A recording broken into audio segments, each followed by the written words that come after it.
dear all distinguished guests, ladies and gentlemen. เบานิดเดียว Alright, so we would like to just make the announcements that we will start in 30 minutes.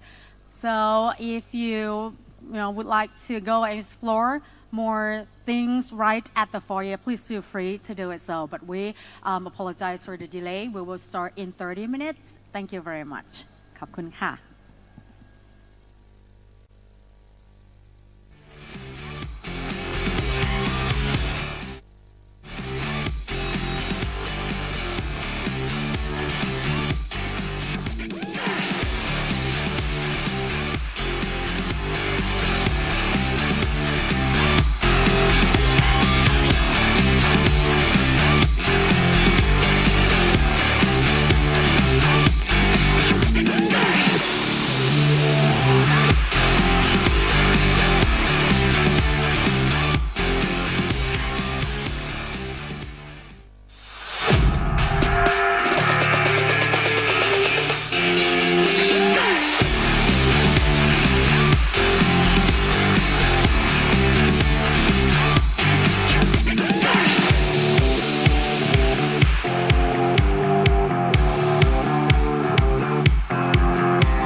สวัสดีค่ะ Dear all participants, we will begin in 10 minutes.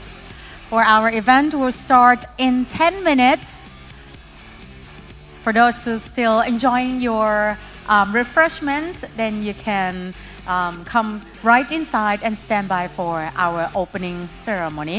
So we will start in 10 minutes. Thank you very much. ขอบคุณค่ะ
Dear all delegates, we will start and begin our session in 5 minutes.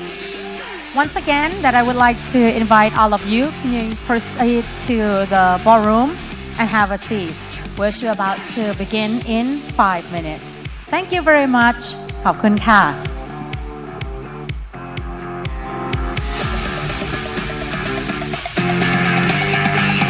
Dear all the guests, once again, we will start and begin our session in 5 minutes. Could you please be invited and come to have a seat right inside the ballroom? We will start very soon. Thank you very much. You can bring your refreshments and enjoy your coffee and snacks right inside.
All right, thank you very much for coming, everyone, and a very good afternoon.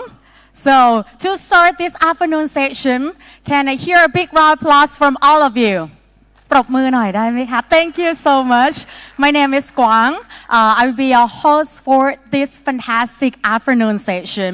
And of course that, welcome to NFTCON 2024, where we're gathering here to explore the technological frontier of NFT beyond their initial applications. So welcome again to Thailand, the city of creativity, and also that is a city of opportunities as well, that every one of you, all the NFT industries can gather together. You can change your opportunities. And of course that we would like to say that here in Bangkok, we're not just discussing digital collectibles, but also we are examining the fundamental infrastructure that's reshaping digital ownership and programmable assets. So now here in 2024 of NFTCON, co-hosted by and PANews, and of course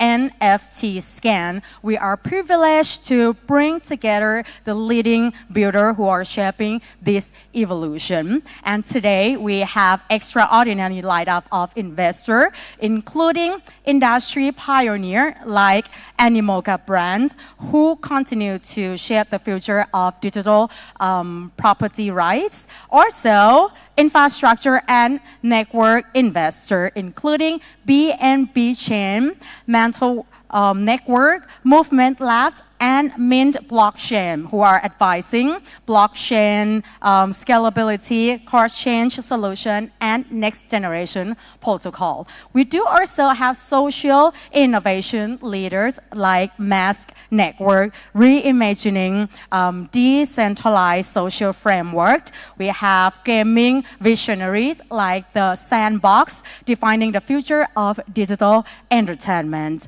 And also technical pioneer like Unisat, building critical cross-chain infrastructure. Last but not least, the brand revolutionaries like Pachi Penguins, demonstrating sustainable ecosystem development. Last but not least, we would like to express our sincere appreciation to thank the sponsor who make this possible and happen. So thank you very much to Rare Shop, Dagora, San, Foros Network, Mtoken, Go Plus, and DFG. And also that this afternoon session are going to be a mess. And of course that if you have any questions or anything that you would like to contact to our speakers, please feel free to do it so, because we are going to have some of networking session. We will have a refreshment break, so you can take that opportunity. So now here, let's begin the afternoon innovation and collaboration with our welcoming speech from Sunny.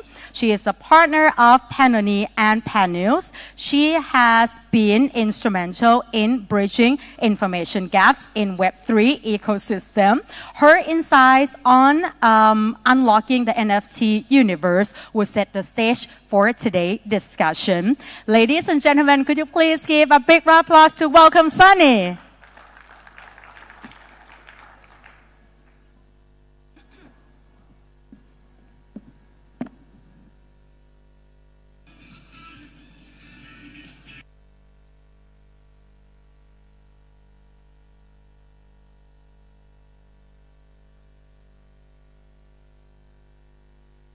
All right, hello everyone. So welcome to the NFTCON 2024, hosted by PANews and NFTScan. So where we gather to explore the dynamic and ever-evolving world of NFT. It's truly an honor to stand before you today, and as we embark on a journey through the innovative landscape that is reshaping the way we perceive ownership, creativity, and value of digital assets. I'm Sunny, partner of PANews Group. We are investor, incubator, advisor, and for Web3 business. So we assist more than 200 startups across the group with effective go-to-market strategies and successful launch. And PANews is our media outlet in Asia to help blockchain pioneers in multiple sectors to develop deeper understanding of the blockchain evolution by providing them with facts and insights. So over the past few years, NFTs have captured the imagination of artists, technologists, and investors alike. They have opened up new avenues for creators to monetize their work, for collectors for engage with unique digital assets, and for all of us rethink the possibilities of blockchain technologies. Since 2024, the NFT market as a whole continued to face numerous challenges and uncertainties. Although several key indicators suggest that the market gradually is stabilizing, the landscape of NFT is also changing due to the shift of the market demand, platform competition, and narrative trend, indicating that its value system urgently requires new empowerment. Throughout this conference, we will hear from the pioneers and visionaries who are at the forefront of this movement. We'll explore the challenges and opportunities from environmental impact to market dynamics. We will also celebrate the innovation of NFTs have unleashed across the various industry. And then we have to explore more opportunities in several fields, such as DeFi, RWA, and user application and public chains. So I encourage each of you to engage and question and to collaborate. So let's build a future where NFTs continue to drive and transform our world. Once again, thank you for coming. And then thanks for all the partner support, and also see you all in next year. Thank you. Thank you very much. Big round of applause to Sunny. Thank you for the introduction and also for the welcoming remarks. So now, our session has begun. We would like to give you just a little bit brief. The agenda today reflects the depth and diversity of NFT technology. So now what you are going to explore and experience, we will discuss in the topic of advanced infrastructure development and scalability solution. Also, sustainable tokenomics and ecosystem development. We do also going to talk about real-world implementation, case studies, and next-generation social and gaming application, and many more. So now, let's begin and start the first keynote. Our keynote speaker represents one of the most innovative layer 2 solutions in the space. Please welcome Rose. She is head of ecosystem of Mint Blockchain, who will share insights on how Mint Blockchain is connecting global consumer with NFTs through their layer 2 infrastructure.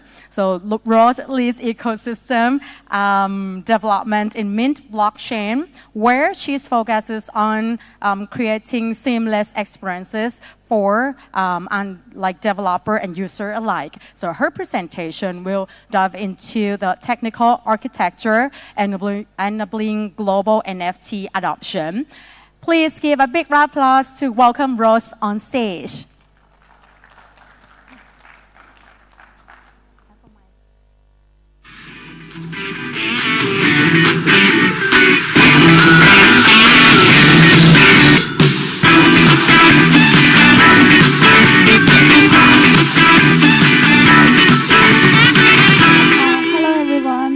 Thanks for being here. This is Rose from Mint Blockchain. So Mint Blockchain, we are a layer 2 connecting global consumers with NFTs. And my role here is the head of ecosystem, mainly responsible for connecting with developers and also decentralized applications. So if you are interested in building on our ecosystem, feel free to reach out to me and discuss about the potential collaborations. So let's dive into how Mint Blockchain is doing in connecting the global consumers. We all know that the NFT bull market happens in the 2021, and after the 2021, there is the price change for all the NFT collectibles, and maybe some people have some pessimistic opinions about the NFT market, but we think it's not gone, and they are quite evolving. So I will share more insights and provide evidence of how NFTs is actively evolving and why we are obliged to say about this opinion. Because as the co-host of this event, NFTScan has rich experiences in building the overall the NFT data infrastructure.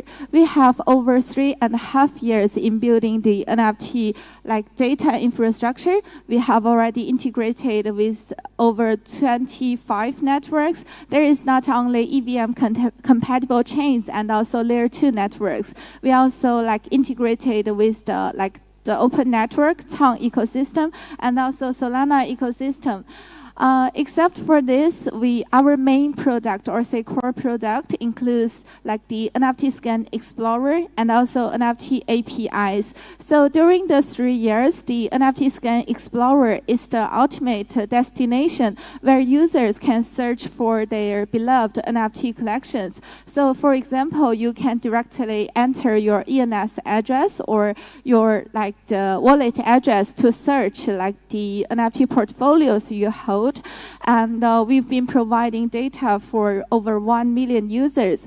And also, we've been providing NFT APIs to developers that is building on many NFT-related tools. So even though there is not much NFT collections utilizing NFT APIs, but there is many crypto wallet, NFT marketplace, NFT 5 protocols being utilizing the NFT API product. There is over 7 billion API calls requested by developers and over 8,000 developers utilizing the NFTScan API product. So during the past 3 years, what is changing about the NFT market? So this is the summary of the main metrics that is summarized here is the NFT items created on 6 chains I listed here. There is Ethereum mainnet, Solana ecosystem, Arbitrum, OP mainnet, Base, and also Mint blockchain. So we can see that in the 2022, Ethereum still ranks highest in generating NFT items. There is over 81 million NFT items generated on chain, but that scenery is changing in 2023, and it changed more in this year. So the main force where NFT is generated on chain comes to the Solana ecosystem and also the layer 2 ecosystem. We can see that for the base network, there is 0 NFT items created in the 2022, but it ranks the second. It generated over 162 million NFT items.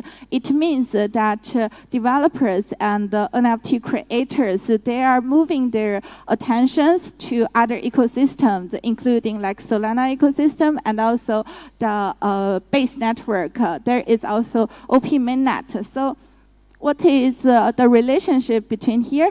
There is Solana ecosystem, EVM compatible chains, and also layer 2 chains, including the OP mainnet, Base mainnet, and also Mint blockchain. So these 3 networks, we are all belongs to the overall superchain ecosystem.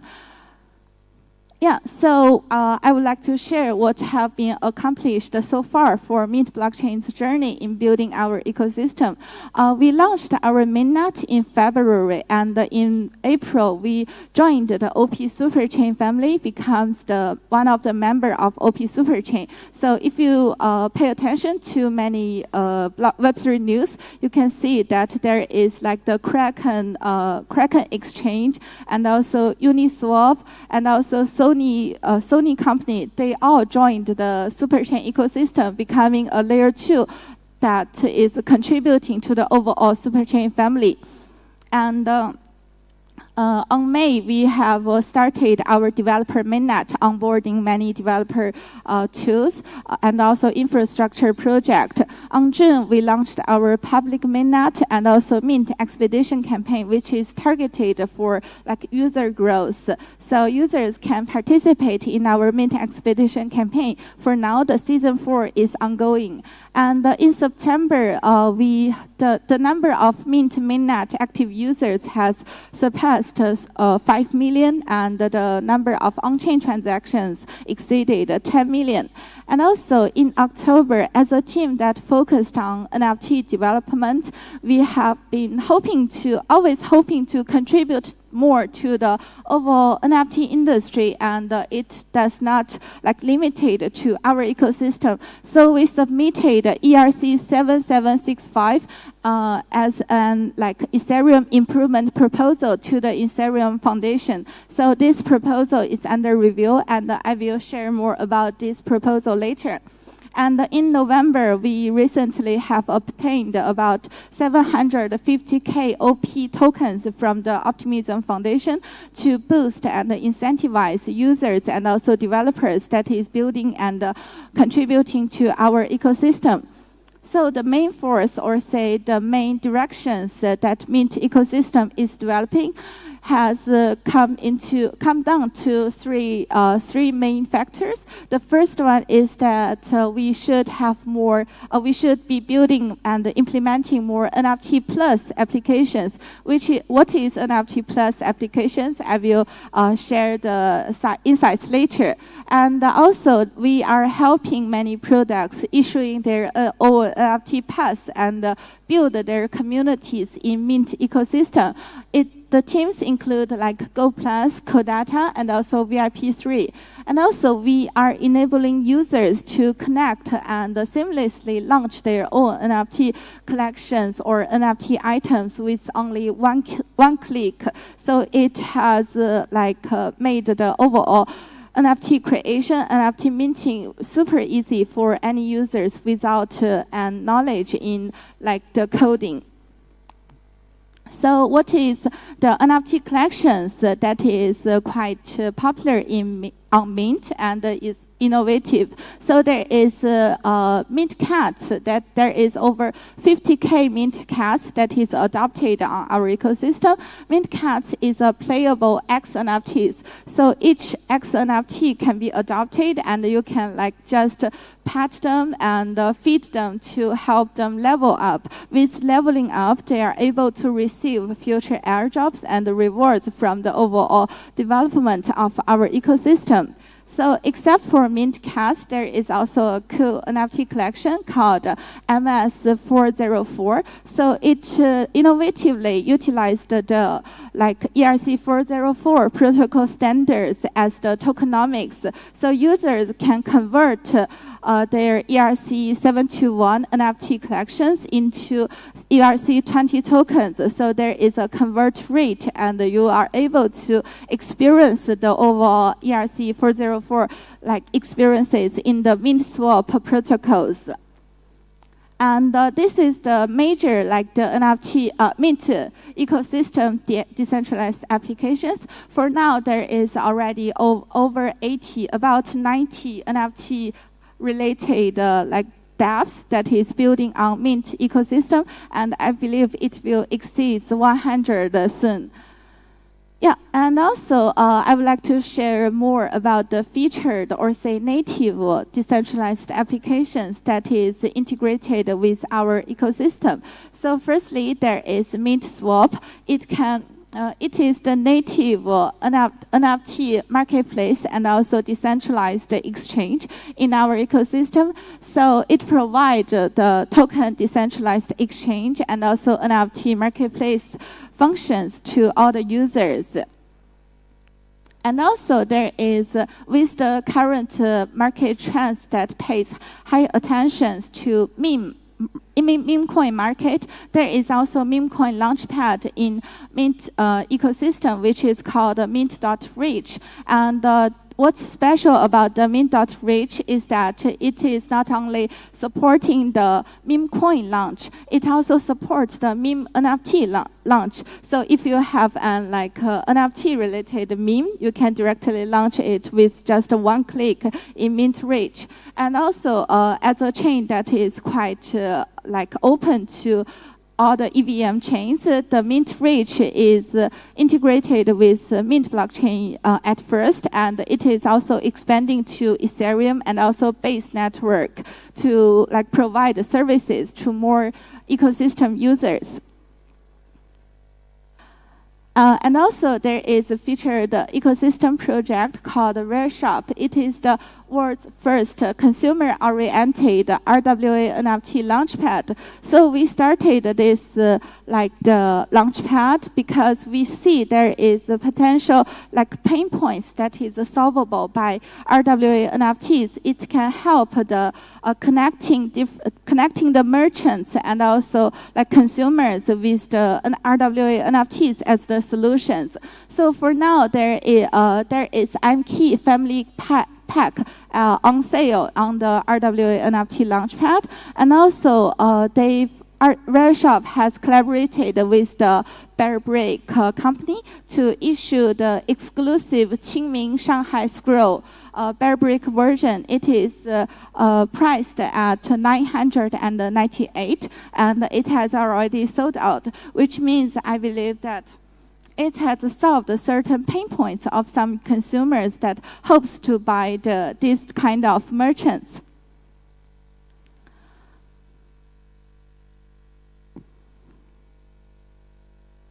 Sorry, it's not working. Oh, okay. Yeah. So, and except for those products, there is also various NFT launchpad on Mint. Some of them has already integrated with the AIGC factors, so you can directly provide your prompt and generate NFT on chain with very low gas fees.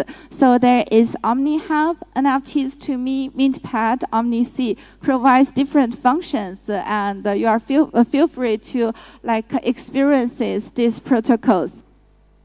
So yeah, so this is how we are implementing and realizing our ways to envisioning our ecosystems. So for now, we can see that I've shared some products that already integrated with NFT plus RWA, NFT plus meme, which is the meme NFT launchpad, and also we've helped some products to build their communities with NFT Pass as the solution, and also NFT plus the social product, NFT plus gaming product. And except for this that is already realized in our ecosystem, there is still many ways that we are going left to go for NFT plus PayFi, NFT plus AI agent, IP brand creator. So we are on our way to progressively realizing our vision about NFT plus everything. Yeah. So sharing more about the official event organized by Mint ecosystem, there is an Mint expedition. So it is our flagship ecosystem events and providing users about the different experiences and also decentralized applications for them to discover and know about what's happening on Mint ecosystem. So there is for example, the credit on-chain, which turns your off-chain data into valuable NFTs on-chain. And also there is reputation score and Gray ID and also Codata Pass NFTs. So for these different different tasks. It helps users to learn more about what is live on Mint ecosystem and what is able to play on the ecosystem. And also, for now, there is 4 seasons that are already, like for now, there is a season 4 that is ongoing in Mint Expedition, and there is a special season, Big Bang Treasure Hunt, which will come soon. So if you are interested in joining, you can like pay attention to Mint blockchain's official Twitter for more like campaign updates. And also, there is also a flagship like product called Mint Forest. It can help users. It is a cutting-edge Web3 on-chain growth social campaign, and helps. And there is a theme with green and environmental friendly theme. Actually, we have launched 3 versions of Mint Forest. So the first version launched on March, and the second version launched on September. Third version launched on last month. And actually, I think this is quite. This provides us great. Like insights in how NFTs can help connect users' emotions with their own NFTs. So in the Mint Forest, everyone can own your own tree. Like there is a green ID, and you are going to like provide more energies to the Mint Forest, or say your own trees, to help them grow up, or say leveling up. And it kind of like cultivating the hope for future airdrops. But I believe for now there is a certain like emotional connections between the holders of those trees and also the NFTs. So for Mint Forest 3.0, there is over 430K active players now, which has already like provided evidence for its successfulness in attracting users' attention and engagement.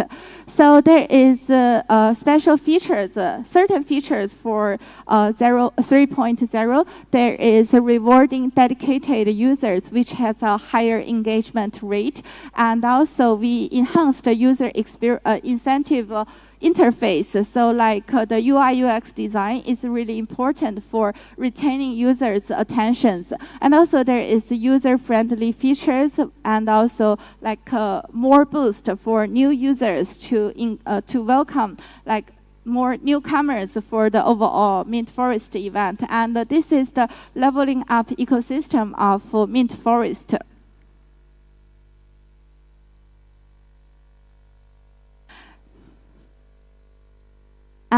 And also, like as I mentioned, we've been a team that like NFTScan Labs has been building in the NFT space for past 3.5 years, and we think that the like NFT related improvement proposals, or say the EIPs, has been accumulated many experiences and knowledge about the NFTs. So we've developed this NIP platform. So NIP stands for NFT improvement proposal. So we collected all the NFT related like ERCs into this platform, and there is 2 main features of NIP platform. So the first one is NIP Factory. So there is a collection of all the popular and the cutting edge NFT protocols on Ethereum Foundation.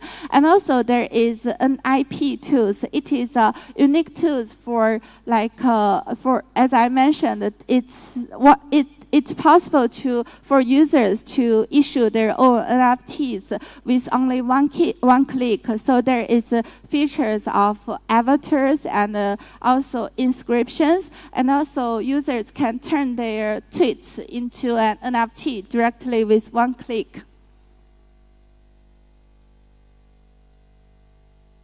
And also, as I mentioned, there is RWA NFT related like the IPs. So we submitted ERC 7765 proposals on August this year, and this proposal is mainly for the, and currently the proposal is under review by Ethereum Foundation. So the proposal is like mainly recognize the need for RWA NFTs and how it connects the merchants with consumers worldwide and provide the solutions for them for, like, for example, like a merchant hopes to connect or say they hopes to sell it to a new market where they doesn't have an agent partner or like some kind of local employees. So they are able to start to build their consensus with the rare shop event or say product or other product, or they can directly like build the consensus on chain with NFTs. So after the NFTs is privileged or say they are purchased on chain, they can directly like start to deliver the goods afterwards. And there is an like research institutions from China, which is called Web3Cuff, has made a great mind map for ERC 7765, and there is 3 core features of the ERC 7765, which includes privilege request API, validation API, and also status API. So it corresponds to the overall life cycle of how an RWA NFT is sold on-chain and delivered off-chain. And also, as I mentioned, there is also NFT pass use cases happens on Mint blockchain. So we've helped many, like our partners or say, mainly partners to issue their NFT pass on Mint ecosystem. It helps them to like launch their user base on Mint ecosystem quite easily. And so there is 3 main like spotlight cases here. We've collaborated with the Go Plus team and organized the Safe Growth All Things event. And the SBT NFT was minted on chain with an amount of over 5 million. And also there is VIP 3 card NFT. So the VIP 3 card NFT carries cashback functions to over 100 like dApps. So if you minted and like a VIP 3 card on Mint blockchain, you are able to like experiences their partner protocols with a discounted rate. For example, there is Uniswap. You can enjoy like a lower rate when you own this NFT. And also there is Codata Genesis NFT with an amount of 1,000. It provides benefits like airdrops for the overall Codata products and also their future ecosystem. And also for the past 1.5 years, Mint blockchain has been participated in many like offline events. There is WebEx happened in Tokyo in the end of like August. We can see that we experiences great welcome from the Japanese community. There is over 80K users from Japanese community, and there is a special event organized together with the like WebEx official organizer, like the Coin Post. So we provided each attendees for the event with a wristband. So there is an NFC that is like integrated into the wristband, and users are tapping the NFC with their phone and get minted and mint Sakura Pass, special Sakura Pass NFT on-chain.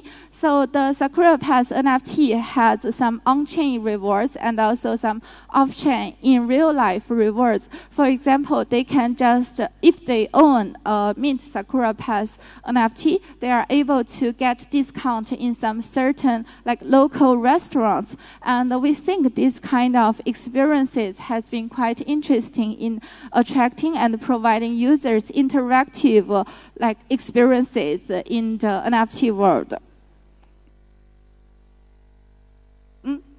The last, Okay, yeah, and also as a super chain, as I mentioned, there is many team that is joining super chain. We all know that like Base, Zora, Mode is part of the super chain. There is also some new chains, a new product that is joining super chain like Unichain and also like the Kraken Inc chain. And the Mint blockchain is part of the super chain as the pioneering force in Asia. So we organized like some super chain pioneers in Asia event in Japan and also during Korea Blockchain Week, and connected many local developers and users from that country. Yeah, so that, I think that is how we are connecting the world with NFTs, and our vision is to build the layer 2 blockchain connecting global consumers with NFTs as the bridge. So how we are going to move in the future, that is we have this kind of Mint Eco Fund with the 5% of Mint tokens, about 50 million of Mint, that is going to distribute to the developers who is building on Mint. And also, as I mentioned, we've already committed about 750K OP from the Optimism Foundation, which is also going to like reward the developers who is integrating with our ecosystem. And how we are going to make the flywheels happen? Because for now there is like Mint, there is like OP team and the Base team and also Unichain team who is mainly working on the development of superchain interoperability. With this trend happening, we think that in the future, what is really important for an ecosystem is not that you need to like collect all the TVLs or say lock it in your ecosystem. What is really important is that you need to develop your native decentralized applications which can really drive new users for this overall family or say the overall superchain teams. So the starting point of all the flywheels is that you need to have native apps connecting communities. And after we have native apps, we are going to, as I mentioned, there is Mint Eco Fund, which will provide incentives and also like sequencer revenue sharing with developers and users. It can help to grow the community engagement, and finally it will provide drive the demand for Mint blockchain.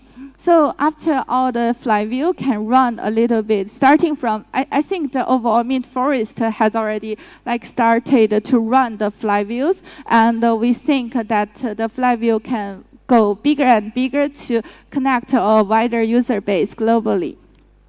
Yeah, so there is some like certain metrics of Mint blockchain. We have over 60 million on-chain transactions and also 5 million unique active wallets. For communities, there is 250K on Discord and 375K on Twitter. So if you have any like partnership announcement with our Mint blockchain ecosystem, it will be a great boost to promote your influence. And what's upcoming for Mint roadmap? So we are going to announce the Mint tokenomics in Q1, and in Q2 we are going to deploy the Mint staking and restaking mechanisms. In Q3, we are going to introduce an IP to earn mechanisms. And as for next Q3, we are going to launch our ecosystem super app. The super app will be a great driving force for really attracting new consumers into the overall, not only Mint ecosystem, maybe all those ecosystems that is interoperable with Mint ecosystem. I think it will start with the super chain teams. So yeah, so our vision is to connect global, once again, connect global consumers through NFTs.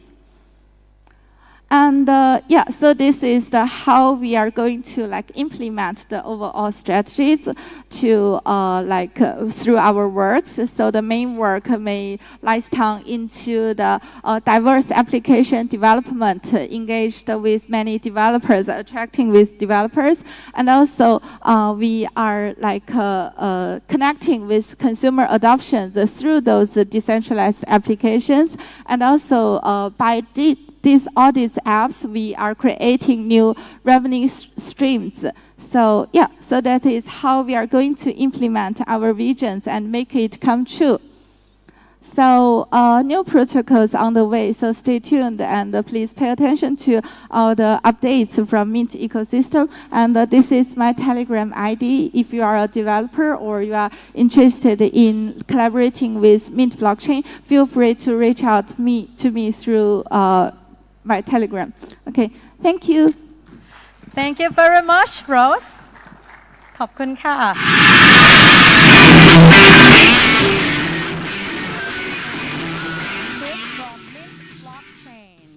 So upcoming next, we will move on to the next keynote speaker. Is a pioneer in decentralized social protocols, Suji Yan, the founder of Mask Network. Mask Network has been at forefront of integrating Web3 capability into existing Web2 social platform. Suji's talk on the topic of the future of decentralized social will explore how NFT technology is evolutionizing social interaction and digital identity. Ladies and gentlemen, could you please give a big round of applause and welcome Suji up on the stage.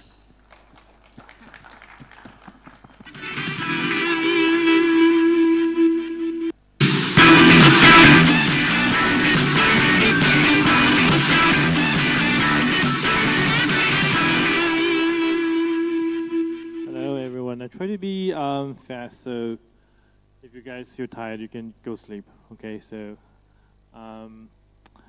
NFT is in the winter, right? In the bear market, and a lot of people ask me what's going on with NFT or what is the core value of NFT, why it matters, and I don't want to talk about price, because usually price is the least important thing, I think, in our industry. I think in the industry right now, the most important thing is politics, right? You see the price movement after U.S. election, U.S. presidential election, and there's no policy ever made after election, but you see price movement. So number one issue in our industry is politics, and NFT is politics.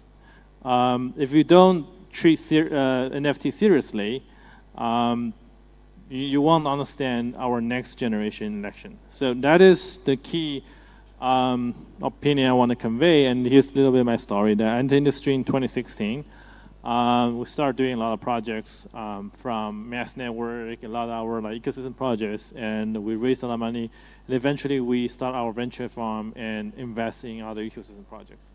But it all started with political movement, right? So if you heard of the 1996, it's actually I think it's actually called hacktivism. So you combine hacking and activism together. It is it's an open political movement on the internet, especially for Chinese engineers about how we gonna fight against the big monopoly companies. So that time I was I think 22-ish, 23. We used GitHub as a way to uprise against the big giants, right? And I wanna quote a little bit historical pieces about why I believe the cyberspace is important and why we need NFT. So in 1996, John Peter Barron, who's the co-founder of EFF, Electronic Frontier Foundation, which was very famous in the 90s for suing U.S. government. He wrote this masterpiece, A Declaration of the Independence of Cyberspace. Governments of the industry world, you weary giants of flesh and steel, I come from cyberspace, the new home of mind. On behalf of the future, I ask you of the past to leave us alone. You are not welcome among us. You have no sovereignty where we gather. But this is written in 1986. Right after Netscape Navigator went to the market. It's about like 1 year after Netscape Navigator went to the market. It's about 4 years after World Wide Web was invented in 1993.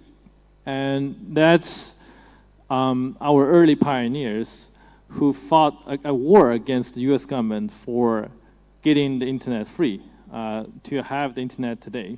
That time, like cryptography was regarded as a weapon.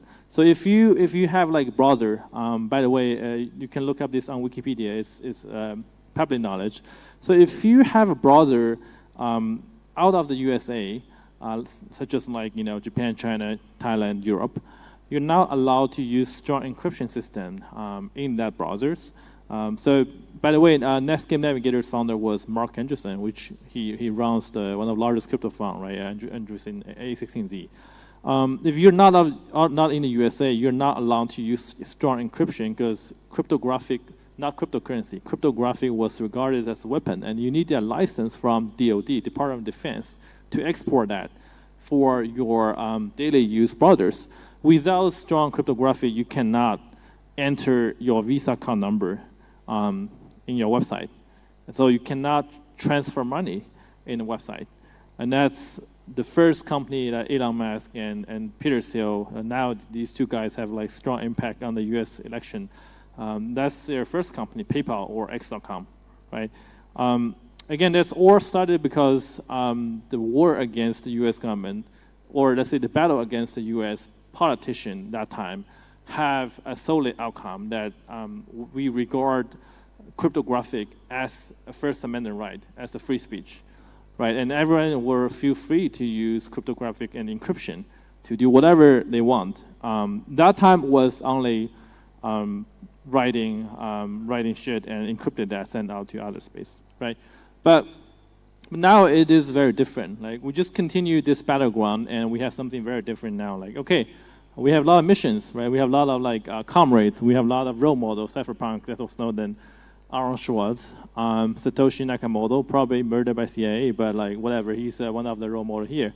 And we continue this battleground, but somehow it's fallen into the pitfall of Wall Street, right? That's what's going on right now. Price action, we do appreciate that. It's pretty good, but now we lose our homeland. We lose the free cyberspace again, right? So it's time to reclaim that. Why we lose that?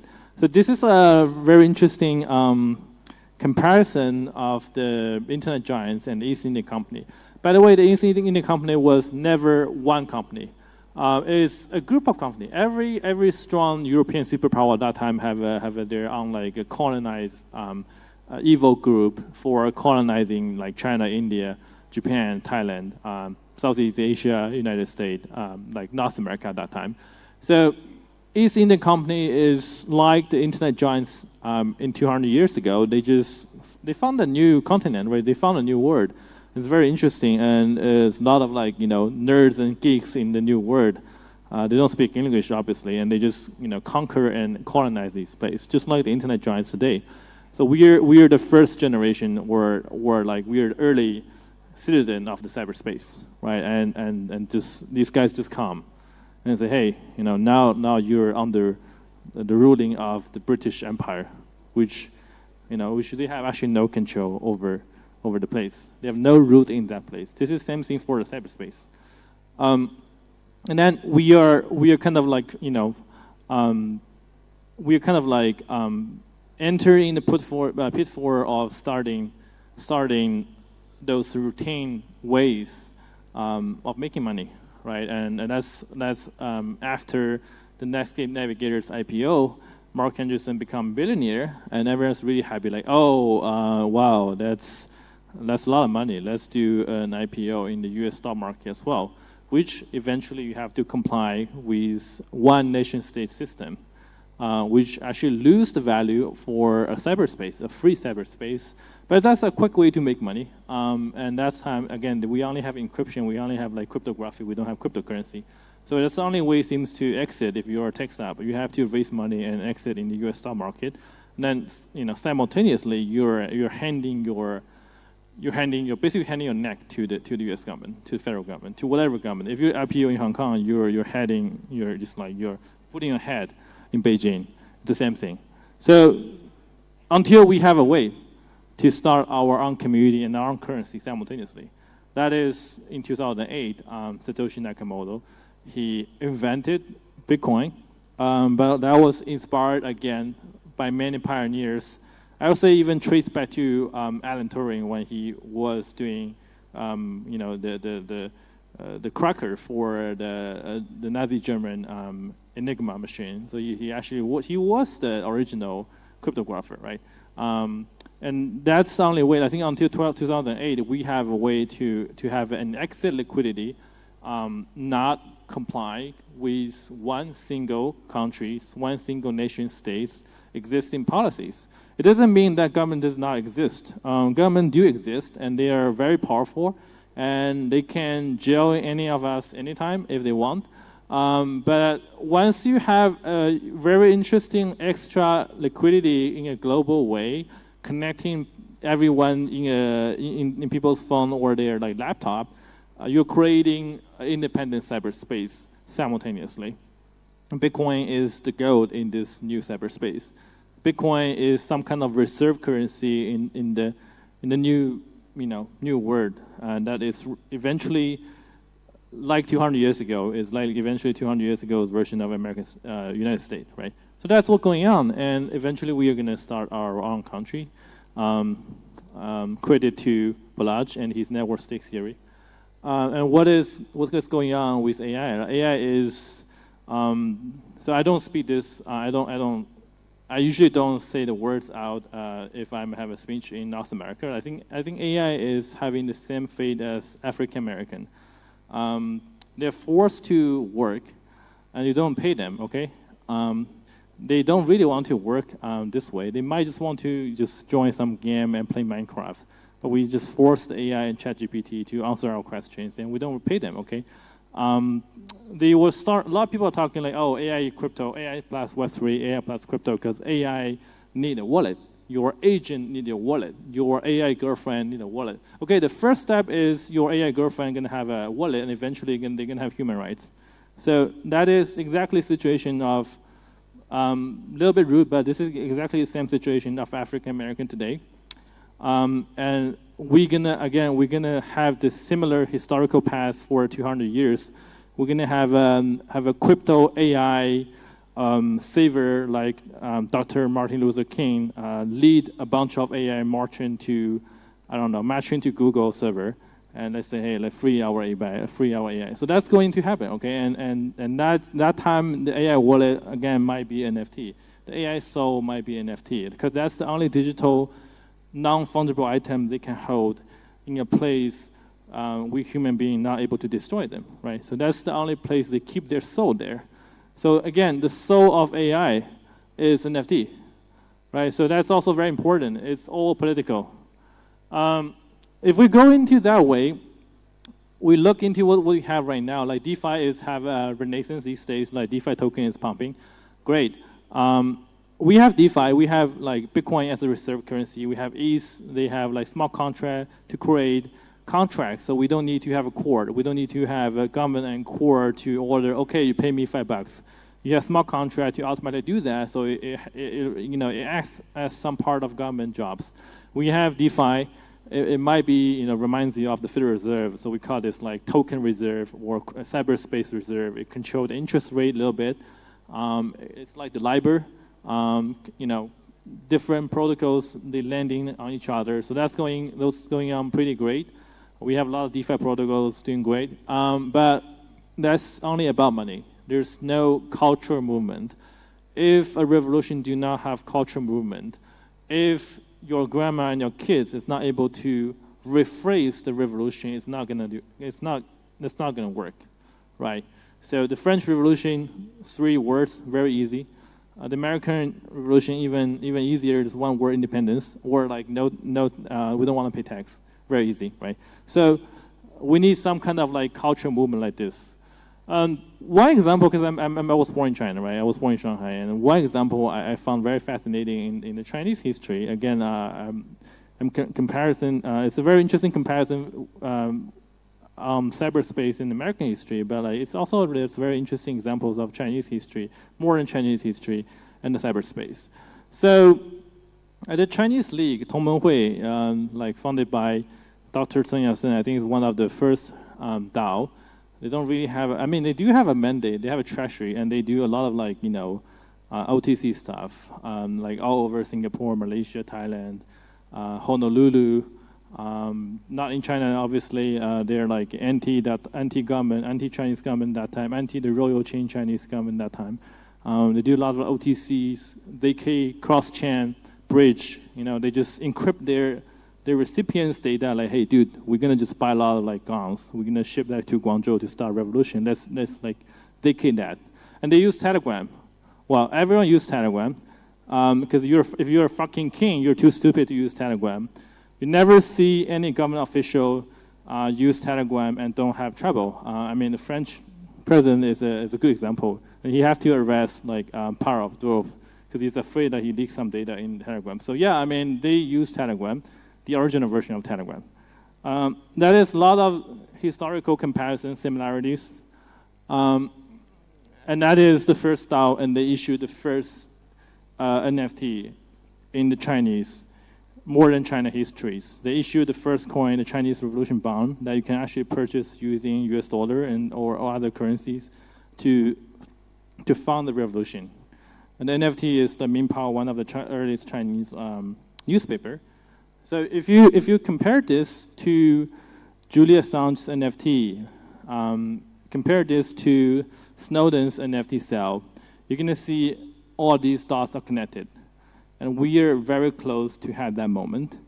So if we want to stay on the money side, if we want to stay like, hey, we have the cyberspace token reserve that can show some interest rate, it's going to be boring. It's not going to work. So what we do, so Mask is one of the first decentralized social, or let's say like not pure financial application layer on top of the Ethereum or whatever blockchain. We start in 2016 actually. 2016, 2017, we have some of the early ideas. In 2018, 2019, we form a team. 2021, we launched Token. That's almost 8 years we've been in the industry. I still feel it's a very young industry, and we're just across the threshold. We're just across the line. Now, crypto is not only a financial liberty movement, it is a political movement, and NFT have to play a key part in it. Just as I mentioned, you can say, hey, like AI soul is NFT. Like if you want to start a new country, the new country's bond, new countries like a government official is NFT. These are the futures. We started Bonfire Union Fund. Now the Fund 1 is like a 50 million vehicle. Fund 2 is raising right now. We have like 100 million direct investment vehicle that we try to foster different kind of revolution. I'm not like other VC gonna brag about like value investment or like DGen, meme, whatever. So all the entire purpose of our industry exists because we want a revolution happen, right? We want a free cyberspace, and Bitcoin, Ethereum is just different layer of it. And we're just asking and calling for new layers. And again, we are a small investor of Mint, and hopefully they can bring new revolution in our industry. So yeah, this is ancient Rome. Very cool. I used to live in DC, so if you don't know why Capitol Hill is called Capitol Hill, because there's actually a place in Rome called Capitol Hill. So they cosplay everything, and we should cosplay that as well. The modern America cosplay the ancient democracy system, and we should copy that in the cyberspace. And obviously we lack of the social protocol layer, we lack of the political layer. That include like voting, that including like social, that including NFT, that including GameFi. That's all related with your culture movement. And once you have that, you can have your own White House, right? So it's very easy, not hard to understand, but it takes some time. That's what we do. We do all this stuff. We have dev shop. We do all our developments. We do all the investment together. We try to combine everyone together. And then this is again from the 19XX version of a declaration of the independence of cyberspace. We will create a civilization of the mind in cyberspace, made to be more humane and fair than the worlds of government ever made before. That was from 20 years ago, almost 30 years ago. So hopefully that's going to come true in the next 30 or 60 years. Let's revisit again, let's reunion again in our 70s, 80s, see if that comes true. And I hope that comes true. Thank you. All right, thank you very much. Big round of applause to Suji from Mask Network. For more details or any further question, please feel free to contact him in person, which you can exchange some of the idea and the partnership. So upcoming next, we will have the panel discussion, which this afternoon we will have 3 panel discussions. We will start from this one. And the first panel discussion, our experts are going to talk about how can the undenying development of NFTs be applied to more use cases. So here, if we talk about undeniable development of NFT, open door to numerous untapped use cases beyond digital art and collectibles. So these experts or panelists will explore the technical foundation enabling new NFT applications across different sectors. And also you are going to hear more about opportunities and also challenges as well. So now here, let me introduce to you our moderator for this session. Join me in welcoming the moderator, Marky Feng, Director of Firstland Marketing, please. Followed by Sarah, BD Leader of BNB Chain. Please welcome. Please welcome Vivian Cole, Contributor to UNICEF. And also, we would like to welcome Wiz Longer, Co-founder of Faros Network. Please. And last but not least, welcome on stage, Flies, COO of Red Shop. Now I will move the stage. Move the stage to our moderator.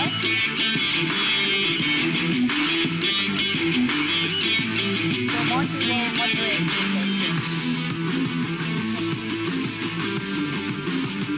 Thank you. So we'll just get started.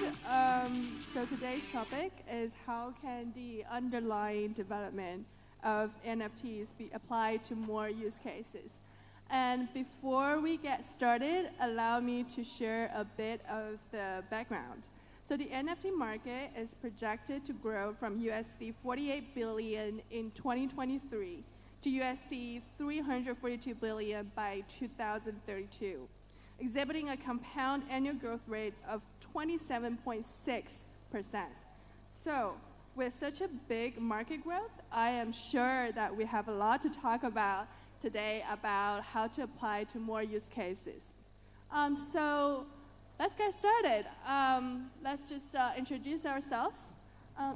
If you want to sit closer, that's fine, because I don't think Vivian is here. Okay, do you want to start first? Sure. Hi guys, this is Sarah from BME Chain. I'm the APAC head of BME Chain. So I joined this industry back to 2018, majorly working for different ecosystem of layer 1, layer 2 protocols. So my role in BME Chain is basically incubate projects, support developers, and also achieve partnerships with different parties. And also I'm the POC of BME Chain's Builder Grants. Thank you for having me today. Hello, I'm Wish Langer. I'm the co-founder of Faros. And for Faros, it's a new full stack parallel layer 1 blockchain. So we are aiming to bridge the Web 2 fintech services with the Web 3 innovations to onboard billions of users and asset to the Web 3 space. Thank you. Thank you. I'm Franz with the Red Shop team. Red Shop is first RWA NFT launchpad in the world. And yeah, feel free to check out the product at rare.shop. Yeah, glad to join this panel today. Thank you. Thanks a lot. So let's start with the first question. With the ups and downs of the NFT market, what are your perspectives of NFT? Where do you think it will go? Sarah, do you want to get started? I think this is a really good timing. Actually, 2 or 3 years ago, we have been experienced a NFT bubble in terms of the price of the PFP or other types of NFT assets. At that time, we have exploring to using NFT assets in different use cases, but I don't think any of them really succeed. But right now, I think it's a really good timing for us to think about how we can really utilize NFT assets in our daily life and in real use cases, especially underlying right now. We saw a lot of like consumer debt that is really attempt to onboarding the Web2 users to Web3, whatever it is IP related or content file or RW assets. Or even DID, that is real use cases in real life.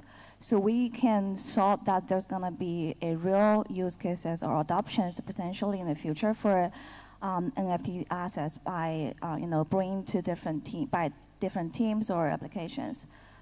So right now we just need to stay tuned for different ideas to really come true and to really be adopted by real users. For BNB chain ecosystem, right now we're strongly supporting different aspects of different types of projects that is doing NFT-related projects, especially gamified projects. So there is a lot of NFT assets issued by gamified projects in the BNB chain ecosystem, and we are also strongly supporting any type of consumer dApps that they will also potentially issue the NFT assets on top of BNB chain ecosystem. So we are really optimism for the future development of NFT.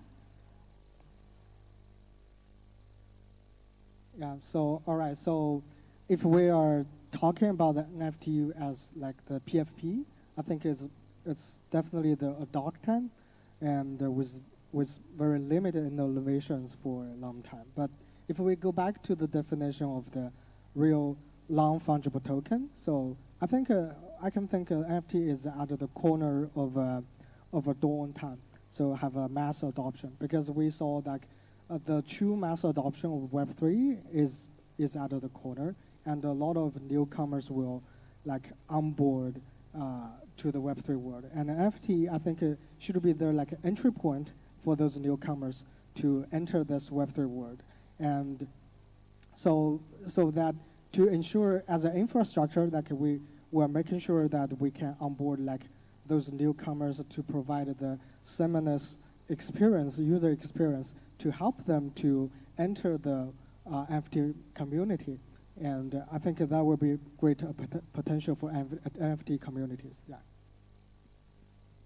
Thank you.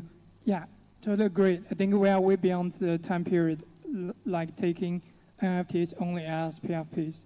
And we can also agree that NFTs have been an essential part of the whole industry.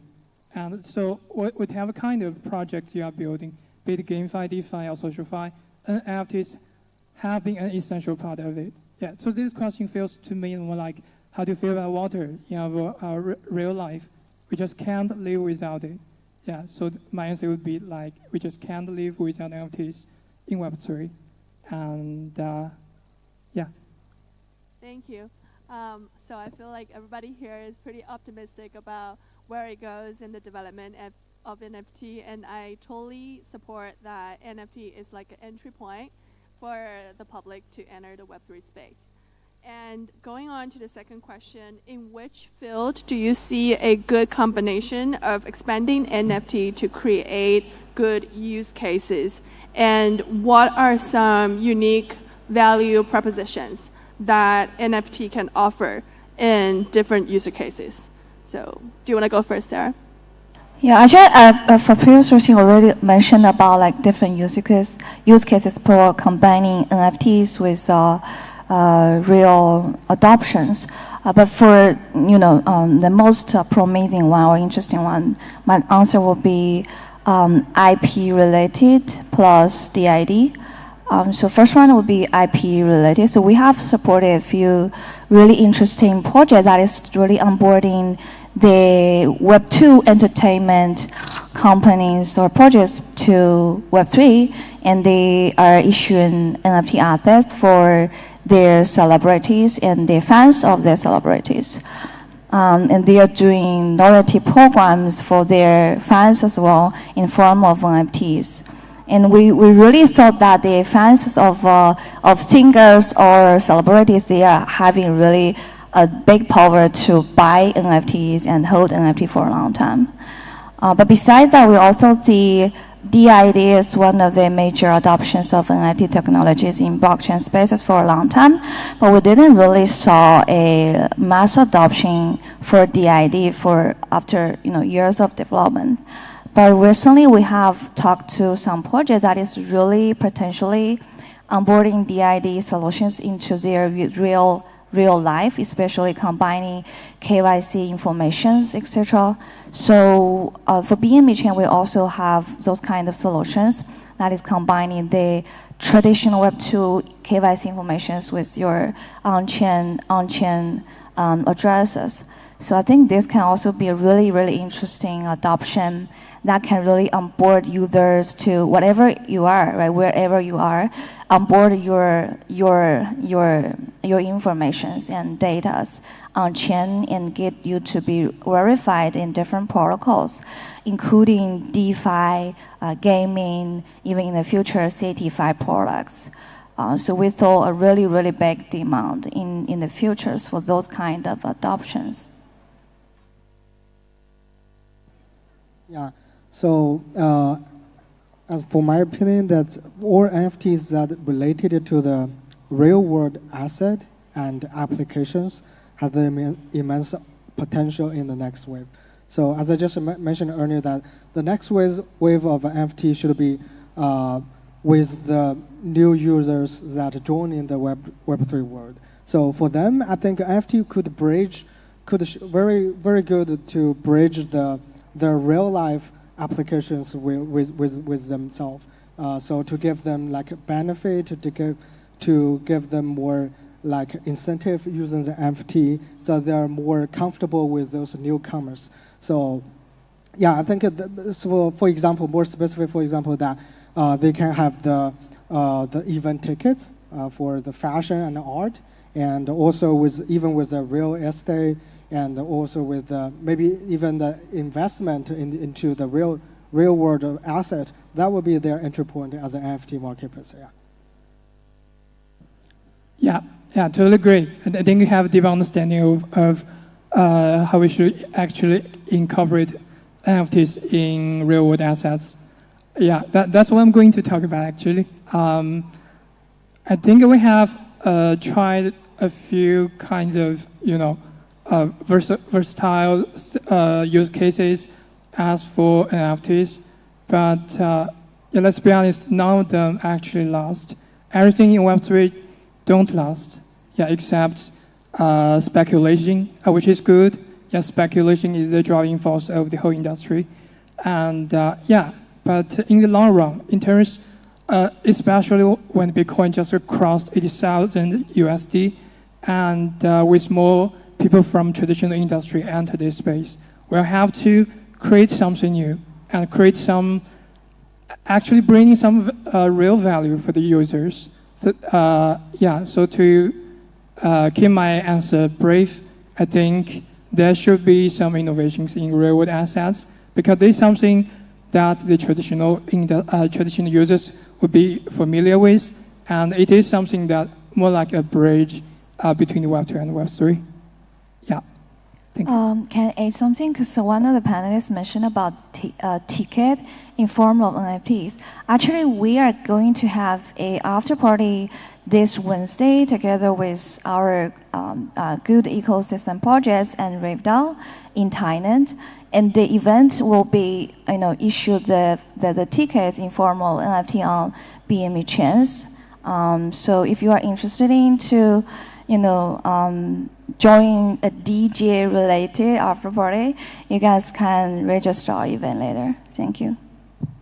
Great. I think all of you mentioned real-world asset and how NFT can serve as a bridge from Web3 world to the real world. So what are some of the key factors to, I guess, make it happen?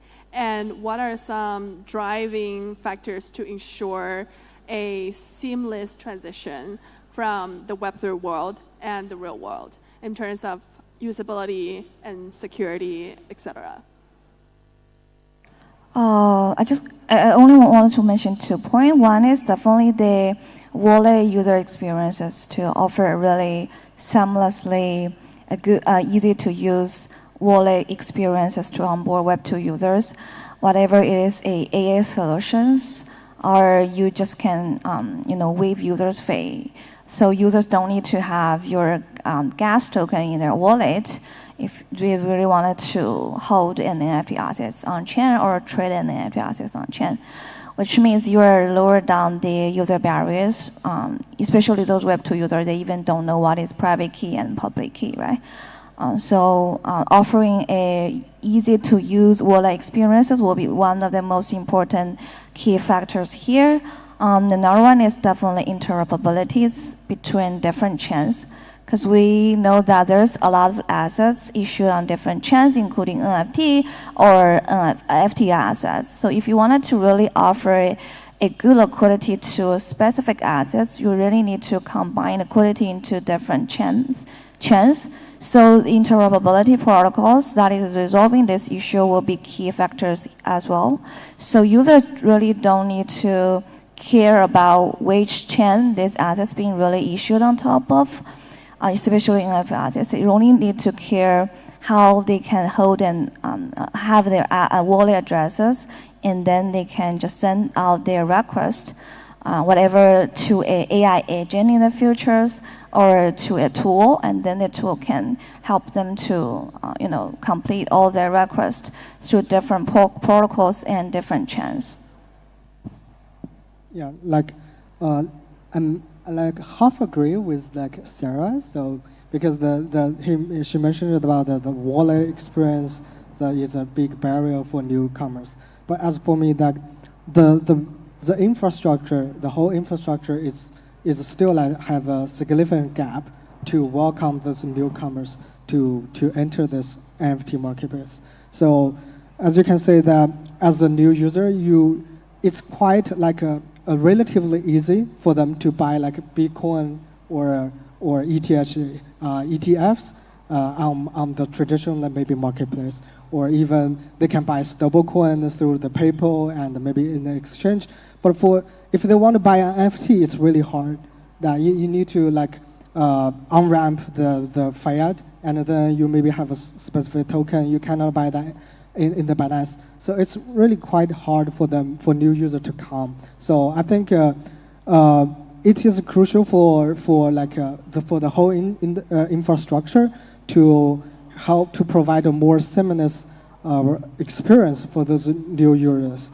So I think especially for the payment network. So if they want to invest in NFT, they want to buy them. The first step is how they can buy that. You need a global payment network to buy cryptos, buy NFTs, and that is how we're aiming to do to build a next generation for the global payment network for billions of new users. Imagine that you can buy NFTs, buy cryptos in the e-wallet when you are in maybe a Grab apps, those kind of daily used apps. You can buy NFTs, and those NFTs are also related to your daily life, to the real world asset. Then that will be the huge potential for the NFT market out there. Thank you. At the end of the day, it still comes down to value creation. So the key factor or the driving force would be even it's only for creating value for a small bunch of users, it's totally fine. Just like Bitcoin was just like a meme for a very limited amount of die-hard fan of blockchain a decade ago, and right now it comes mainstream. Right, it takes time, and we are sick of the grand narrative like onboarding the next millions, even the next billions of users. Yeah, so how about let's just onboard the next dozens of, next hundreds of users first. So that will come down to actually create value for real users. Yeah, that's what we do at RedShop. We're not trying to, to initiate a revolution for the whole industry, which is impossible and not necessary. So that's why we built the product on the newly proposed ESD 7765, and we try to, to tap the potential of both RWAs and NFTs. Yeah. So it sounds to me like the growth of the NFT requires a lot of group work. A lot of projects needs to, regardless of Web3 or Web2, lots of projects need to collaborate together to make it happen. So how do you think that different projects can collaborate to ensure the growth of the NFT market? And this is a very, very competitive market. How can you ensure that you can showcase your competencies? Like, how do you do that in this very competitive landscape? I'll answer your second question first. So BNB chain is actually a really big ecosystem. So in terms of the tech infra, we're really ready to onboard any kind of use cases that is combining NFT with real adoptions. So we have BNB Smart Chain, which is layer 1, and OPBNB is layer 2. OPBNB, the gas fee is really now low to $0.0001 US per transaction. And right now we have over 400 million wallet address holders and over 5 million DAU numbers on our layer 2s. So which means if you are developers, you check the data for different chains and compare the TVL, the liquidity of the assets on different chains.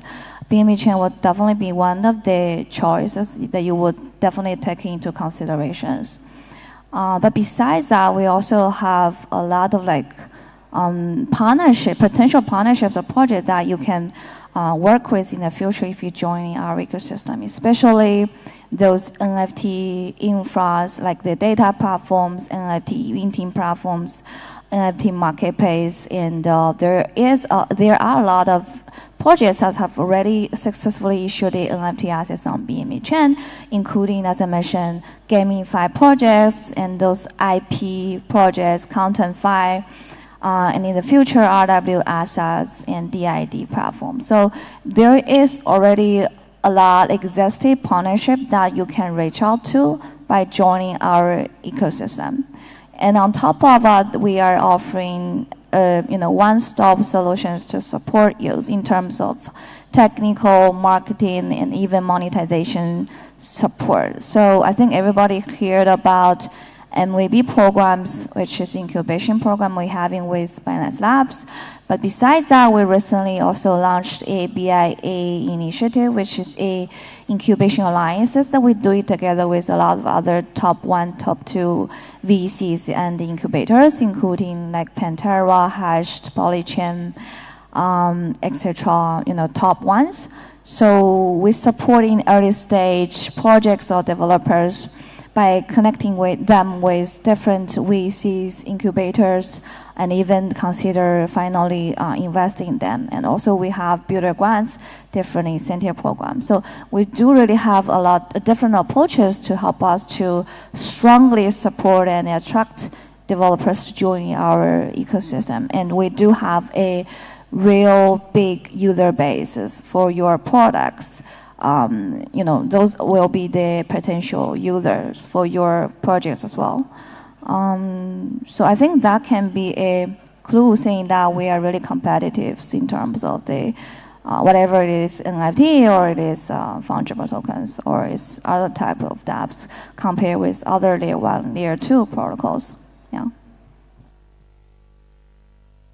Yeah. So the first one. So at PANews, I think we are aimed to build a robust infrastructure with the extreme performance and the minimal cost to support the whole NFT community. So we have like the EVM compatible, and we also have a awesome runtime to support like multiple smart contract language to enable the more rich application. So maybe the super app of Web3 to onboard on our network. So, and we also support like natively support the heterogeneous hardware like Zk, like TE, and even GPU for like AIGC, those kind of applications. So that's why that's how we think we can like support the NFT community to seamlessly onboard the new users with like the even better than Web2 experience. So yeah, that's what we're doing. And as for the like competition, collaborations, if we are aiming for the existing market, I think there may be some competitors. But now I think we should all aiming to onboard like new users, the new market. So everybody is can collaborate together to onboard these new users, to support them to have their better experience in the Web3, in the NFT community, and yeah, that's how I think about it. Thank you. Thank you. Yeah, at RedShop we have partners from both Web3 and Web2. And in terms of the support we get from in blockchain, and yeah, I think the environment is the very fertile ground for a project like RedShop to grow. Because it's still quite early for RedShop, and we just have this ongoing sale of the MK hardware wallet, RW NFT on sale. And should you have any questions or you're curious, yeah, feel free to visit red.shop. And the very standard we are building on is the ERC 7765, just like I mentioned. I just gave the tech part, which you would probably not be interested, but you should perhaps give it a try, because it is the innovation we're trying to bring to the whole Web3. It's not like a revolution, but it's like a gradual improvement. And yeah, let's be honest, we have seen so many revolutionary, propaganda or agenda, which is not realistic. So for RedShop, let's just do the things we're good at and try to bring the values for a small amount of people. That's totally fine. And yeah, so in terms of the Web2 brands we're in collaboration with, we just have this launch with Fabric. If you are familiar with the trendy merchants, you will know this brand. And the best part of it is that if you're holding this RWA NFTs, you could gift it to a friend. You could trade it on the marketplace like any NFTs. You could also get a potential airdrop from main blockchain. Things we have the support from main blockchain. Yeah, that's it. Thank you. Thank you. And last question. Where do you see the NF market going? Like, what are some market trends that you predict that will happen in the next few years? There. You mean market trends of NFT or general?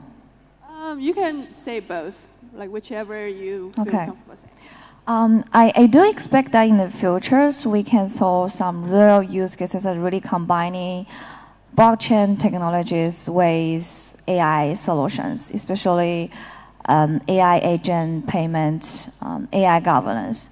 Because I personally really believe that there is a real demand and value that is really combining those two technologies together to really achieve the vision of digital smart economy. So imagine that you cannot, use digital payments and programmabilities onto a human, but AI itself is born to be digital. So it could be easily to really get AI agent to be programmable by having smart contract functions be there.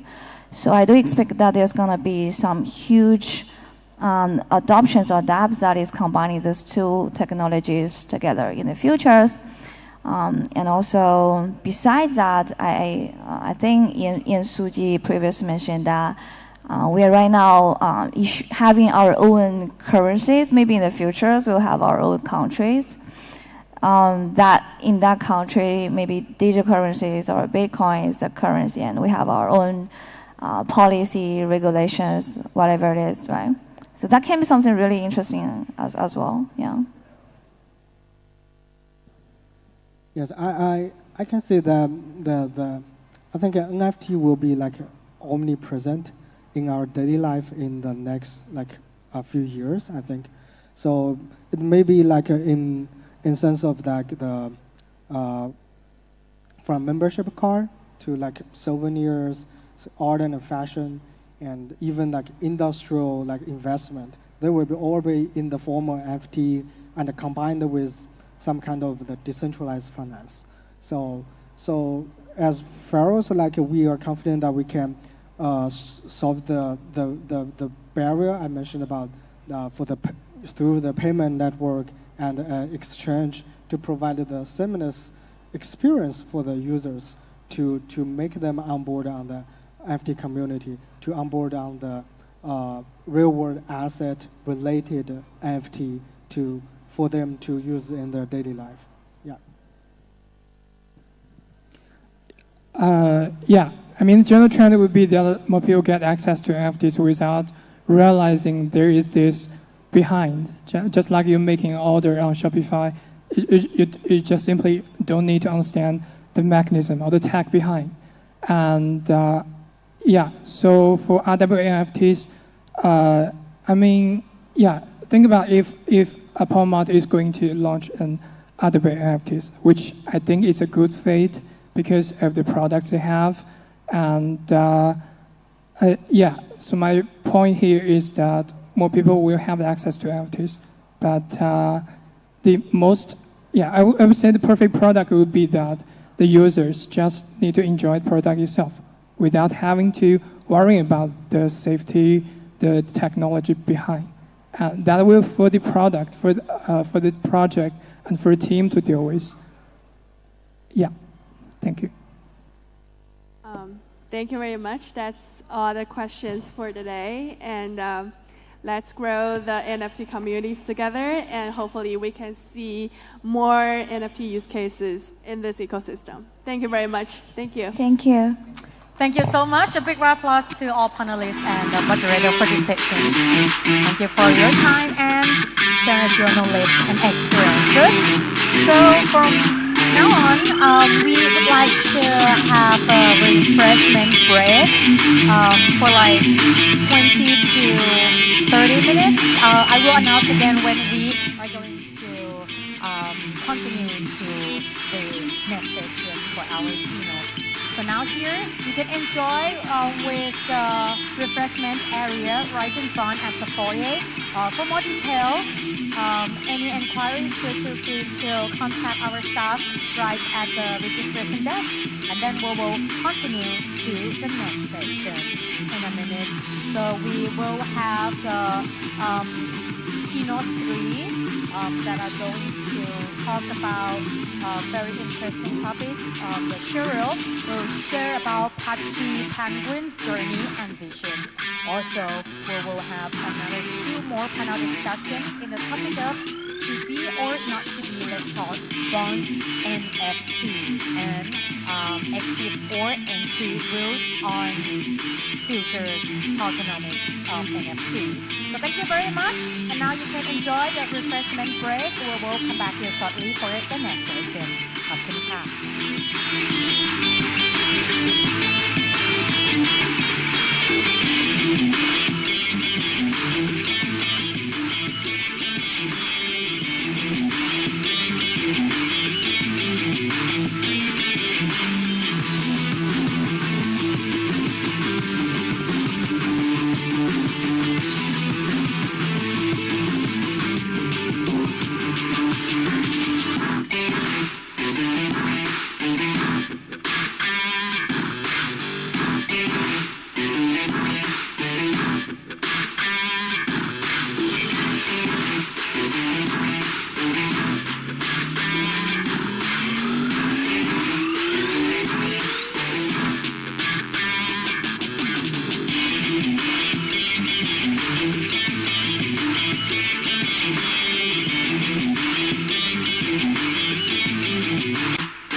Dear all visitors, ladies and gentlemen, we will begin the next session in 2 more minutes.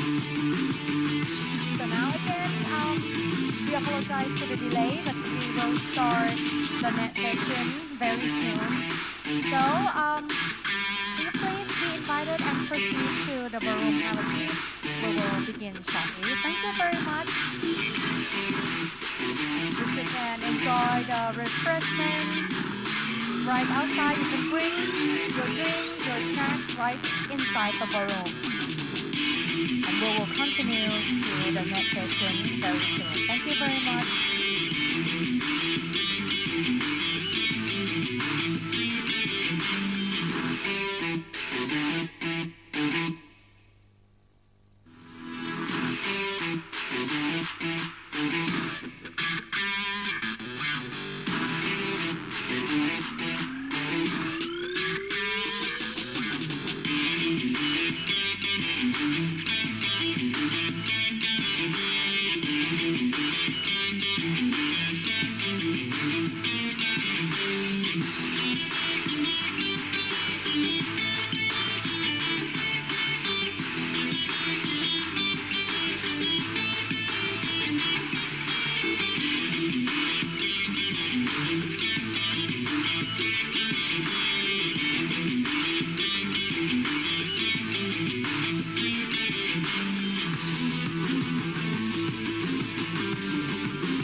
Many hot seats here in this ballroom, which we about to continue to our next interesting topic. So if you're still hanging out right outside, please just be invited and have a seat. We have the topic that we are going to hear from the executives of the Pudgy Penguins Journey and Vision. Upcoming next, we are delighted to welcome Cheryl, Head of Asia at Pudgy Penguins. This Pudgy Penguins has evolved beyond digital collectible to become a case study in building sustainable NFT ecosystem. So Cheryl will share insights on how they created last value through communication, culture, and creative development. Will you please join me in welcoming Cheryl up on the stage? Big round of applause.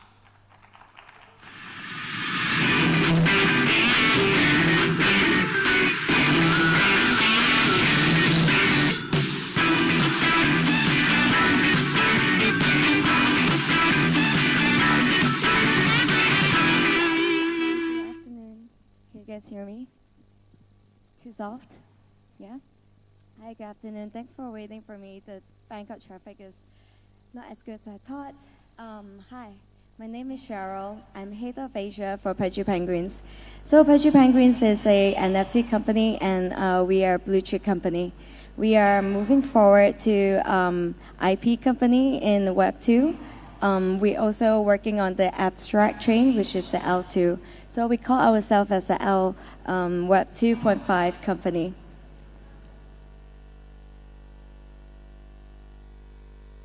Okay, so let me present to you the Pudgy Penguins.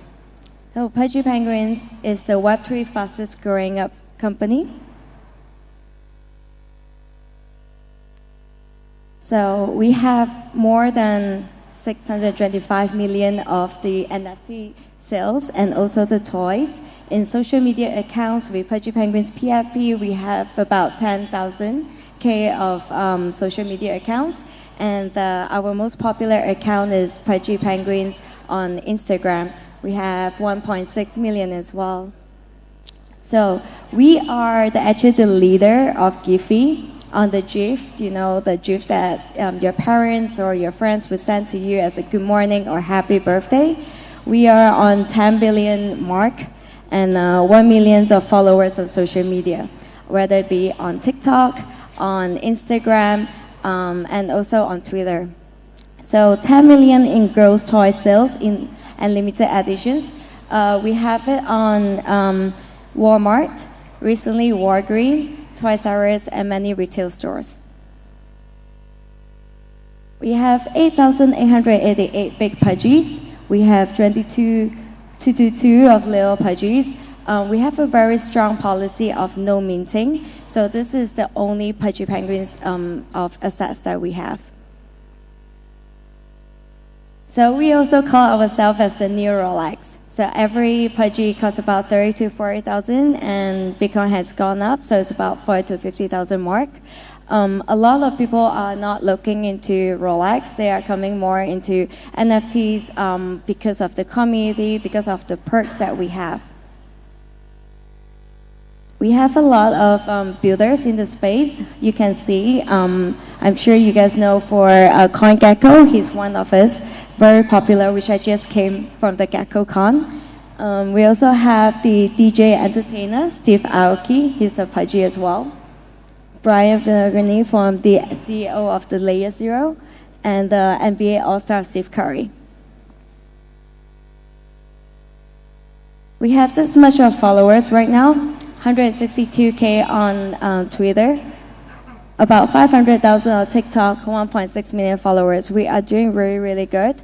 Our growth is hyperbolic. I'm sure some of them have seen this on Instagram. Even my parents have seen this and sent it to me as well. So we are, a lot of people did not know what Pudgy Penguins is an NFT. Most of them are from Web 2.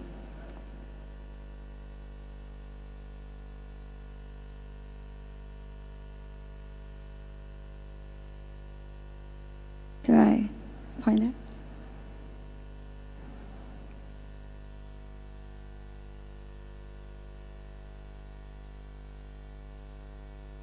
I hope it's working.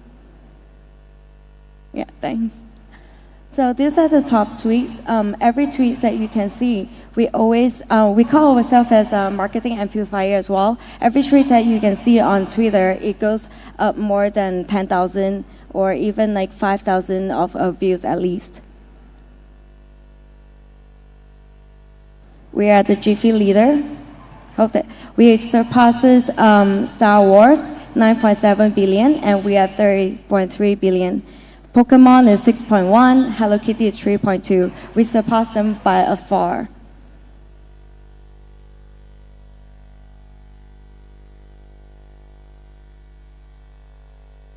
Okay, next. So on TikTok, not only Pudgy Penguins is important, we have Pudgy Kindness that we spread a lot of kindness and positivity. So all of these are also part of our marketing strategy. We don't only just do directly strategy, we have all these little small accounts that actually push it up for the marketing and boost our engagement. Just recently, about last week when I do this deck, 827 tree followers, and we only have 5 videos that we've been churning out. There will be more coming out, but you can see the growth, like how big it is. Next. We also do a lot of charity. So Pudgy Penguins is spreading a lot of positivity, and we are very honored that World Vision also work with us. Even though we are an NFT company, but not many company will actually work with us. This is one of them that World Vision work with us. So the little girl here, her name is Rika. She will use her little Pudgy, and she is Malaysian national swimmer. So she make T-shirt with that. And with a little Pudgy. So there's a lot of case studies how we can use our little Pudgy too.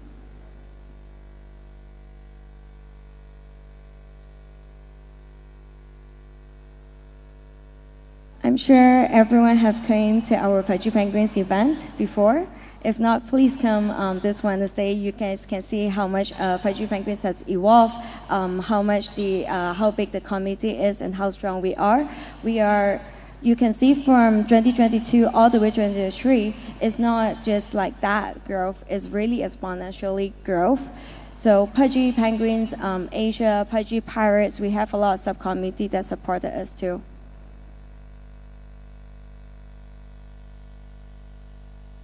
Can you play the video?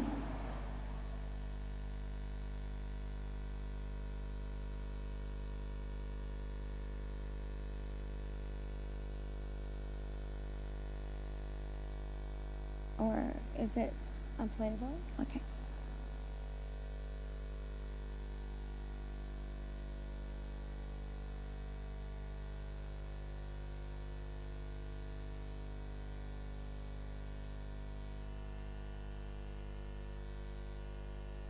Okay, so how a Pudgy Penguins event looks like.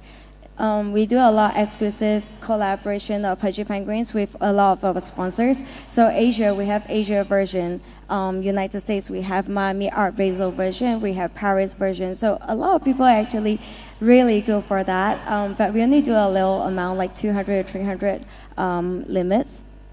We do a lot of community games and activities, the workshops. We do, like especially Luca, he do a lot of master classes and teaching people how we can grow as an IP company and NFT companies. So we do a lot on the NYC. This is how the huddle looks like. This is the time events for all around the world that we have done throughout the year. This is the NFT Paris with Meme Land. New York, we did a arcade games. Everyone loved that night. We also have a chef dinner as well, the crypto chef dinner. So mostly of our dinner, we also have VIPs and for whales and 5 stars, 3 Michelin stars too. So the contest that we do, how we build our community is to make like every community member to be a co-creator. This ecosystem allows people to use their IP, and much of them was supported by Pudgy Penguins HQ.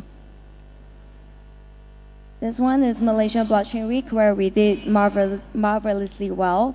The Malaysia government came, the Minister of Digital came to our event. We did a KL tour with Luca and Pudgy Penguins, PP. They all give a master class with the government and also the IP companies. A lot of IP companies and animation companies came over to our event to actually understand and learn how to do it. So we do a lot of sports as well. We do pickleball. We do a lot of food culture. So this is how we use like a localization to promote culture in Asia. Next. Okay. Then another way that we build community is through SBT Soulbound token. We came out with this 1,000 days of Soulbound token. So before Luca take over, this is not done by Pudgy Penguins. It's not done by Pudgy Penguins and Luca. So Pudgy Penguins was a takeover from Luca, and he bought it at 2.5 million. So through that, some of the penguins were here before Luca. So we came out with a 1,000 days of SPT to thank them. The partnerships and community. We do a lot of partnerships. We do a lot of community spotlight and Pudgy Arcade. So you can see it from here. This is one of the biggest that we did at KBW in September. We teamed up with Uniswap For the record, Uniswap came back and told us that they have never been so much marketing they've done in their whole entire journey, and this is one of the best, and put them at the top 3 marketing initiatives that they pump up a lot on Twitter just because they partner up with Pudgy Penguins. Pudgy Penguins also do a TCG that's available on eBay. We did an eBay live in New York about 2-3 weeks ago. The response was really good. A lot of people think that Pudgy Penguins NFT is just more like a toys, but we are much more than a toys or digital collectibles. We also believe that collectors are also the TCG game gamers. From here, we just acquired 2,000 Walgreens stores to be in there worldwide. So all these stores are still globally on Toys R Us, Macy's, Smith, in UK, Walmart, and more in Malaysia as well, or in Asia.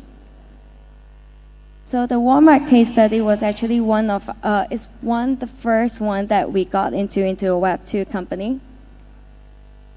Collectible line. These are the collectible that we sold out in within 5 seconds. So it was really intense. So we believe that this kind of expensive on the higher range, there's still a big market for it. So the case study, we did it on network. There was like a 600K impression. I managed to only get one of them. During the Halloween, we came out with the Great Ghost Pudgy. This one is the fastest one. We sold in the 2 seconds. We believe that changing toys forever by getting a toy, and that's the blockchain technology behind. So what you do is when there's a QR code here, you scan the QR code, you go into the Pudgy World Gaming. All you have to do is just input your Gmail, and there you are. There are a lot of blockchain wallets that is open like behind the door, but nobody really knows it. So it's very a seamless integration. We are doing a DEVCON night market. It's on this Wednesday with Maple Story. So you'll be able to see some billboard on this partnerships and tuk-tuk as well. So keep an eye on that. Now we are doing consumer change, which is a L2 chain extract chain. We are mass adoption with all the toys that we funnel into the blockchain wallet. We believe that we are one of the biggest and also the seamless and account extraction. So Magic Eden backs Abstract Mainnet for NFT expansion. This is a huge expansion for us. We did a Chinese New Year, the first Chinese New Year Pudgy Penguins that we did. We went all over the news. The Old Master Q is really popular in Asia. He flew all the way to Malaysia just for our event. So Lotte Group is in Asia, in Korea, is the biggest conglomerate. We are for this year, we are going into Lotte expansion, Lotte retail stores as well. So you will be able to see a lot of snacks with Lotte X Pudgy Penguins or even the theme park. Peng Pao Mafia. This is one of the ways that we thank the community. We have a lot of companies that are actually Pudgy Penguins holders. VanEck. We did a VanEck Ethereum ETF when it first came out. There was a little advertisement, and we used Pudgy Penguins. For Web2, it is a very substantial amount of effort getting IP, which is from a Web3 IP, to be on VanEck. We appear in Japanese local radio and TV. We do a lot of events. We do a lot of go-karting. There's a big huddle in Korea. We do the Lotte Tower. These are the events that we do in Japan and also in Australia. So recently, just a wallet just swept 110 penguins. So there's a lot of conviction that people believe that Pudgy Penguins is when the next bull run, the NFT bull run would be with Pudgy Penguins. So yeah, so thank you for your time listening to our Pudgy Penguins presentation. I hope you guys enjoy it. Thank you very much, Ariel, for your success case study that you have shared to us. So we have Pudgy Penguins right inside. If you would like to take a picture with them, please feel free to do so. And now let's continue to the next panel discussion. The next panel discussion is the discussion number 2 of the day that we will discuss on the question to be or not to be. Let's talk bond NFT. So now here, let me introduce to our moderator and the panelists. I'm going to come up here on the stage and share about their knowledge. So start from our moderator. A big round of applause to Miki. She is the BG director of Panoni and PANews. Please, big round of applause. And next, welcome co-founder and COO of Sandbox, Sebastian Burgess. Please. Welcoming Jasmine Chan, project lead of Zagora. We also welcome Victor Zhang, co-founder of Smart Token Labs.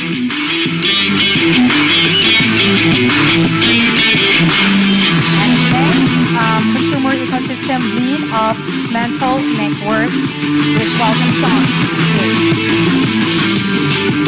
And last but not least, ecosystem lead of Movement Labs, Grant Gerber. Please.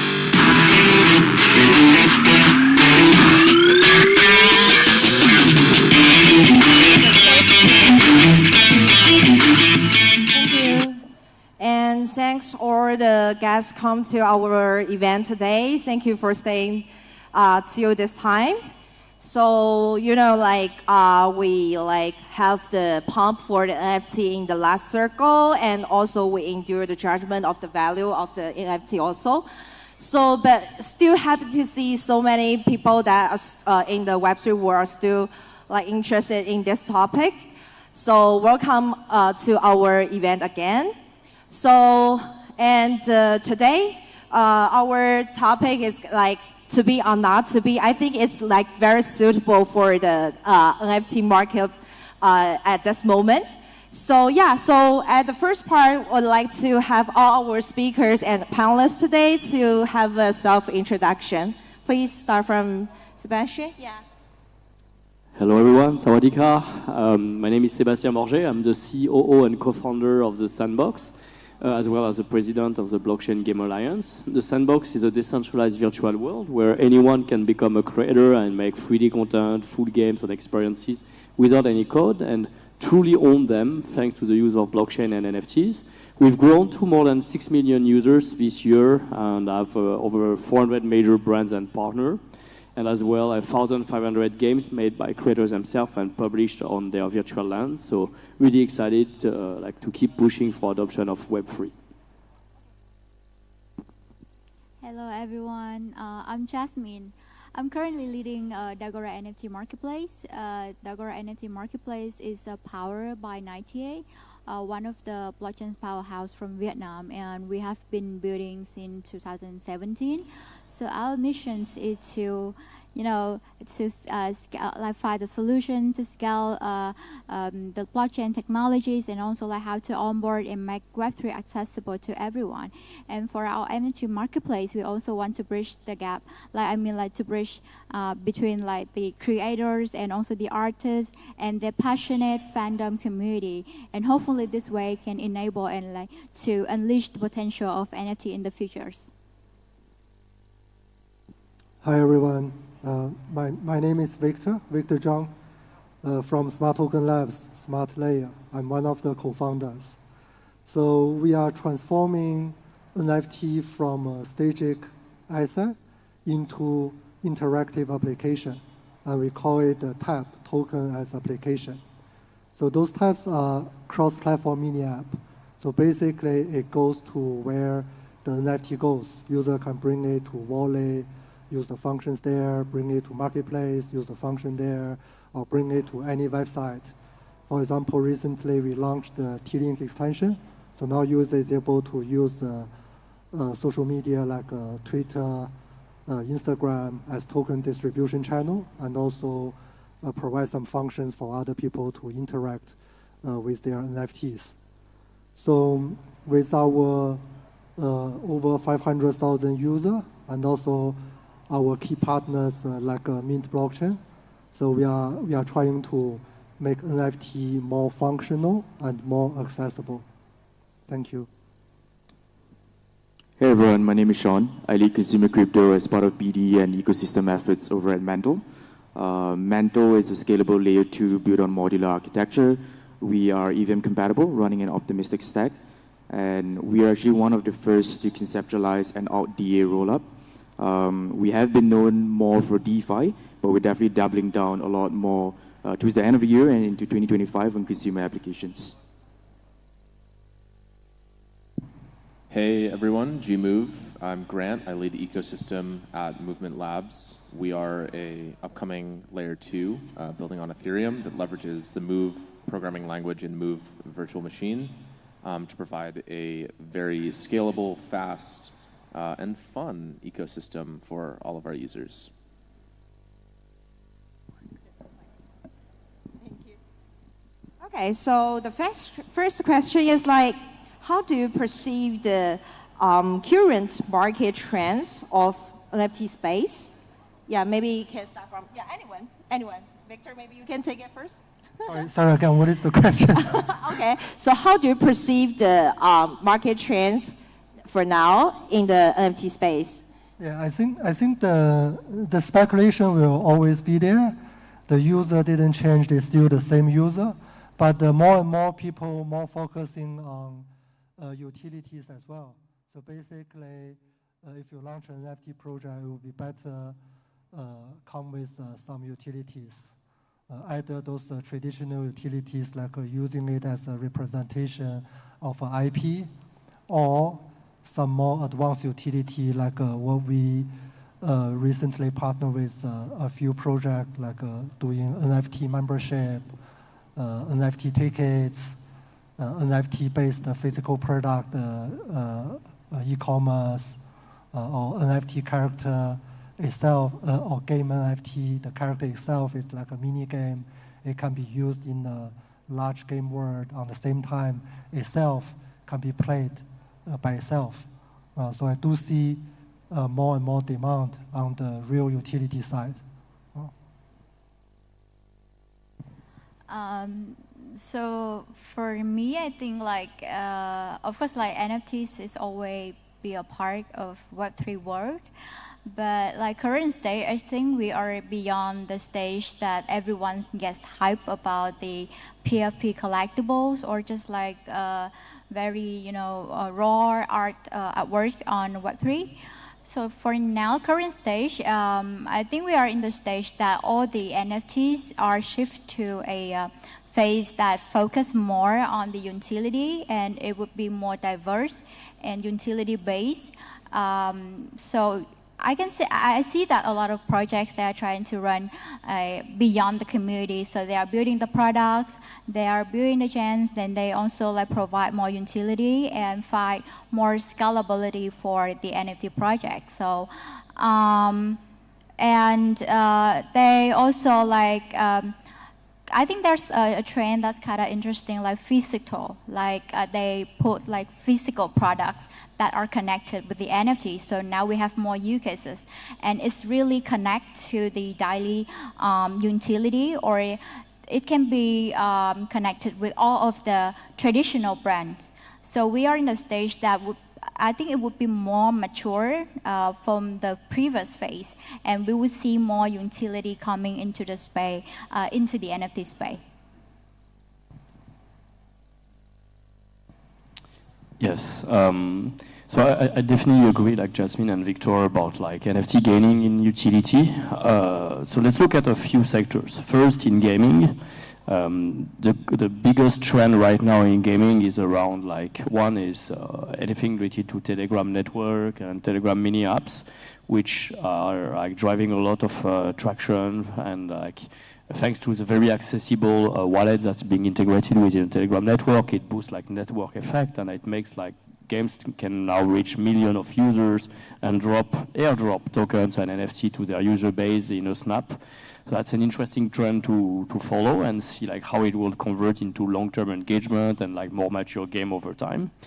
On the case of Sandbox as well, so established actors in the space like Sandbox, for example, like we just launched an alpha season 4, which is an event that lasts for 10 weeks, features 100 experiences, and we are at week 5 of it, and we have over 400,000 unique players so far.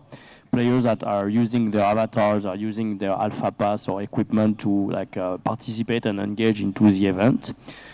Even though it's accessible for free without NFT, like we've seen like a great conversion. We sold over 165,000 NFTs on top of like all the avatars that people are using.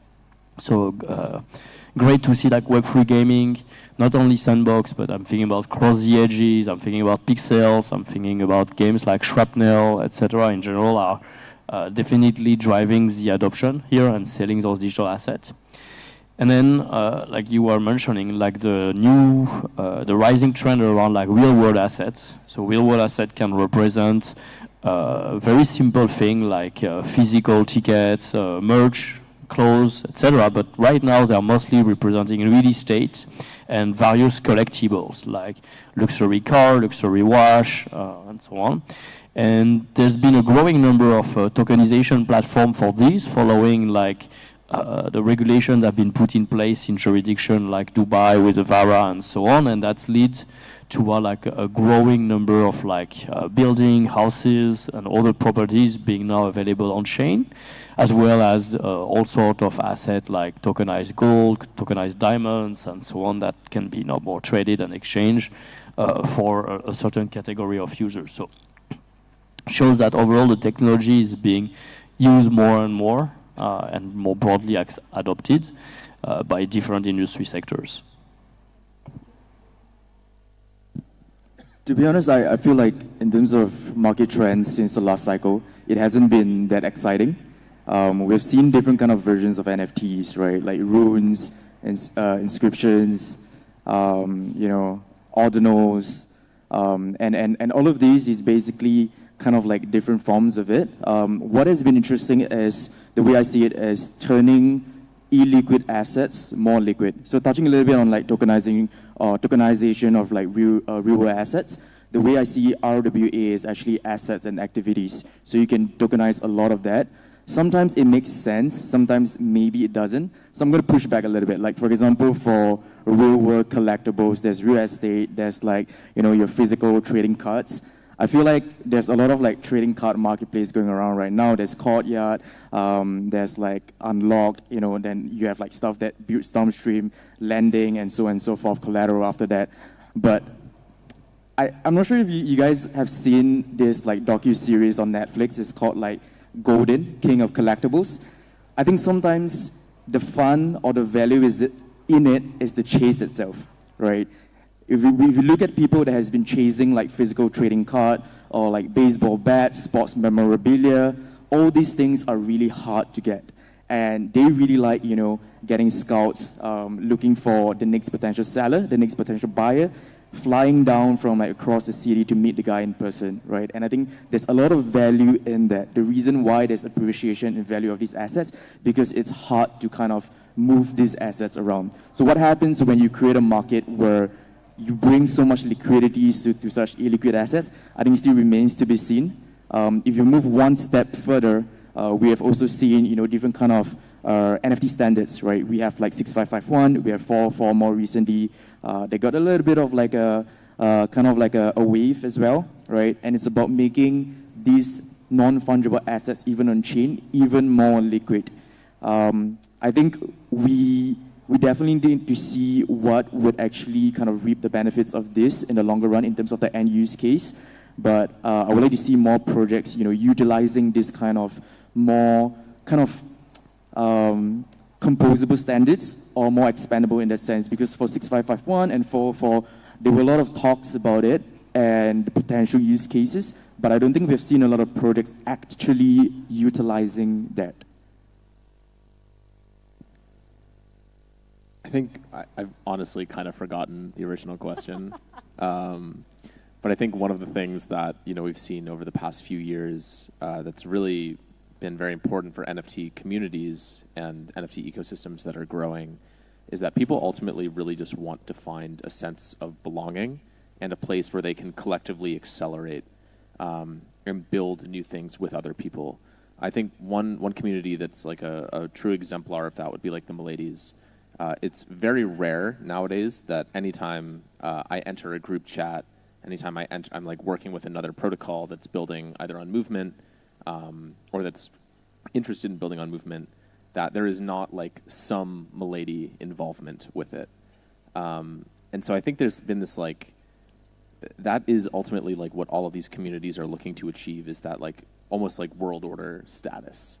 And this is, of course, like more specific to like the PFP side of things, but I think that generally is like the easiest way for someone to onboard and understand like what an NFT is. And I don't necessarily see that changing anytime soon, but I've noticed that's starting to like come back now. And there was this weird stage, probably I would say for the last 2 years, where there was almost like a general sense of embarrassment around owning like certain NFTs. Like people didn't necessarily want to be associated with certain communities, and now we're seeing like almost the opposite of that. Like there's one project building on Movement right now called Move Society, and it's like my DMs are getting obliterated every single day with people asking for whitelist. Like everyone on that team, they're getting destroyed with people asking for whitelist.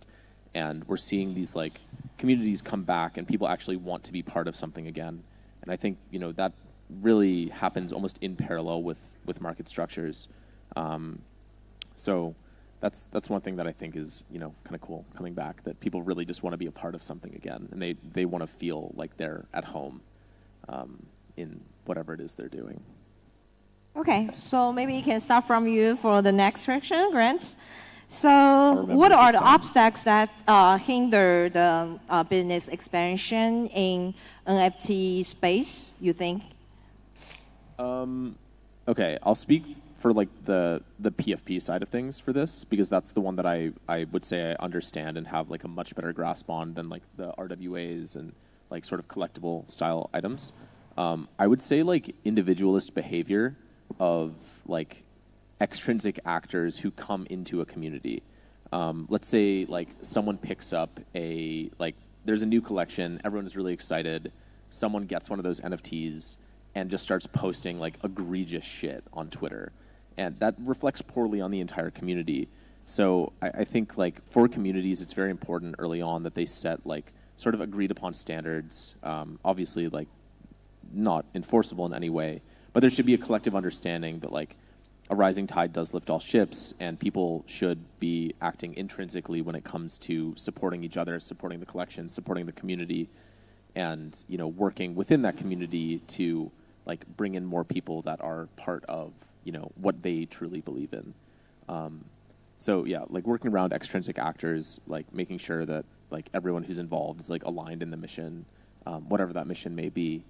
And I think as well, like on the education side, helping people understand that they can be more than just simple PFPs. They can truly be like collectible items like baseball bats, like catching mitts, maybe rare boxing gloves, and like by owning that, sure, you can like either like burn and redeem for something else, or there could be some other feature built in there.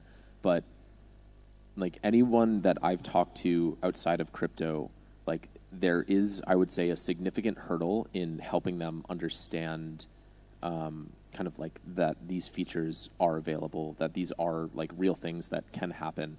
So I think, and I've talked to like other people in crypto about this, and that they generally agree, like helping people understand what these things are and what they can be is quite difficult right now.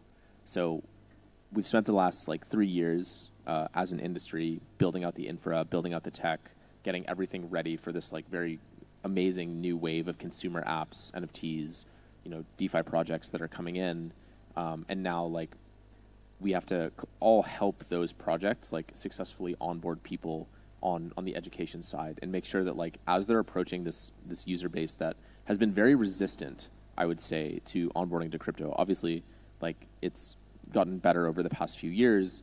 I don't remember the exact statistic, but if we look at like America, for example, like a pretty large percentage of Americans like own crypto in some capacity. Maybe they just like buy shitters on BonkBot or, just having fun. But there's a lot to be done there. And I think we all need to do our part in like helping drive that education so that it makes sense for like the average person who's interested in this space. Yeah, so if you don't mind, I'd like to kind of push back a little bit. I think we see a lot of like PFP communities still kind of flourishing on new chains. And the reason for that is because a lot of them are actually vying for the opportunity to be the flagship or the standout collection. But when you actually look at the current market across more mature ecosystems or more mature chains, a lot of them are actually struggling to sell out the collection, right? Even, I'm not going to drop like names of which marketplace, but even like the top marketplace, first in market share, second in market share, I've had projects who say, we want to kind of like market with them. They market with them, it's on the banner and everything, they fail to sell out, right? We're starting to see a lot more kind of collections, even on the art side or everything, trying to do free mints as well. I think it's a balance of trying to kind of figure out where that value exchange is. It's also a larger question of, on the crypto side, is should crypto be inherently speculative or not inherently speculative? And we look at NFTs, because of the fact that it's more illiquid in nature, it's very momentum-based. So should it be inherently speculative or not inherently speculative? I think one of the things that I've been screaming and advocating for the longest time is that the future of NFTs should look a lot more sustainable.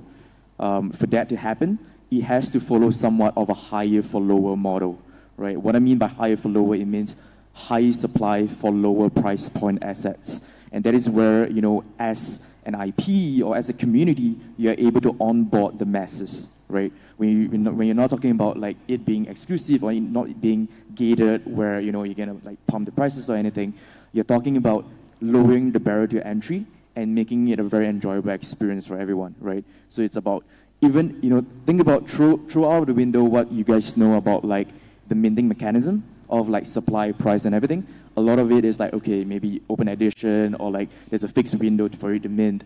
But a lot of for example, if you look at traditional businesses and you try to kind of adopt those model, think of like maybe an infinite mint window, meaning people could actually mint something and that represents their badge or their presence in the community. That could go for a very low cost of like $2, right? And that is very actually similar to like identities. But it could be more dynamic than just like DIDs themselves, because DIDs for the longest time, I think, what he has done for us is really just prettifying the wallet address, right? And that is the core utility. But when we talk about like the community engagement, there's a lot more that can be done on that side. But one thing I do believe is that NFTs should exist in the life cycle of every project, simply because it's such a good community acquisition tool and engagement tool. It's just, I think that in terms of the business model, the expectation there with your end user has to be tweaked a little bit. What we've known traditionally with all the kind of NFT drops and launches, not that sustainable. Yeah. So follow Scene's topic. I feel whether it should be more speculative or it should be more cover mass adoption. It purely depends on what that NFT represents. If that is NFT is exclusive representing some rights, that is like an exclusive membership club with a limited amount, and then the core value is to be able to join that club, to be formal, to be able to be one of that 1,000 or 10,000 people. Then the core business is on how to make it more speculative and how to have a more formal way to distribute those tokens. But on the other hand, for example, we did some sign-in with an NFT project. It's very simple. Existing Web2 business model already working, just adding one more sign-up, sign-in function, which is simply using the NFT ID as the UID in their Web2 database. But instantly, the benefit is a user have instant return after sign-up. It makes previously user sign-up process into a user claim-free digital asset process, which gives user, especially Web3 user, more ownership feeling, and also instantly give them something in return. For this kind of project, is free mint and is also a limited amount. So there's a less speculative concept with it. But on the same time, there's also something combine both. Like the recent project we launched with Stipend team, the Mochi NFT project. It is launching as a free claim, and basically the NFT price is starting from 0. But because it is a playable and interactive application, user is able to grow up their NFT character through all kinds of different activity. And at different level, they are able to do different things. Then after a while, different NFTs start showing different price in the market. And at the highest point, the most expensive Mochi cost, I think, $89 US. That is growing stuff from 0. So for them, it's a balance of speculating and mass adoption. They start with free minting, limited amount, and at a certain level, if you reach level 5, you are able to invite other people to mint. And then by doing this, they are able to further grow the user base as well. So it's based on what kind of rights you are representing for the NFT. I think I also agree with you guys in terms of like we need to set the way that we distribute for the NFT collections, and also like maybe lower the entrance level for the user. And I also think of from a creator or artist or builder side, there are some questions when I think about like business expansions, like we need more supply, we need more builders, we need more artists. So we have to answer the questions like why NFT and why they need our platform, or maybe why they need Web3 to have NFT. So it's really more about the perceptions that when we approach the creator or the artist or the builders or someone who just want to enter the NFT space and they want to start something, so there should be very relevant like business goals, or like it should be relevant to their business model. So the NFTs will play a very crucial role. It's not like pre-play something that they already have, but it would be at on top of it, like there may be like some values that they can use the NFT for. So maybe the ownership or the authenticity or something just purely like the sense of belonging, like Grant mentioned. And by that way, like people would think like NFT is something that you have like a more unique way for the user to interact. And we also have to provide very seamless experience for them, like the user journey. It has to be seamless. So they would feel like it's just like their normal user experience. So we can onboard more people like from both sides, like the user side and also from the business side, the partner side. So there will be more supply, more demand, and they will like interact more in the space without knowing like this kind of NFT, and they have to be like speculating things. They're just like the activity, the normal activity that they have, and they can enjoy other benefits from it. I'd like to add a few things. So first, I think like NFT ecosystem have never been as fragmented as today. Like if you were to launch an NFT collection for your project, like Ethereum and Polygon are no longer the way to go. Like there's Base, there's Avalanche, there's Ronin, there's Solana, there's Binance Smart Chain. So basically you have all those different ecosystems which exist with their own like TVL, liquidity, marketplace.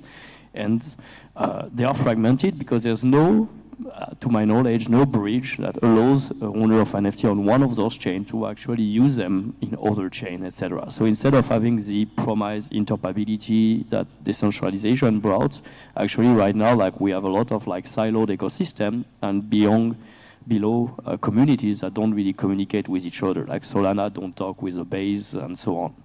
So that's something that probably needs to be addressed by next year with like cross-chain compatibility, account abstraction typically, which hopefully will bring more solution and consolidate again the space.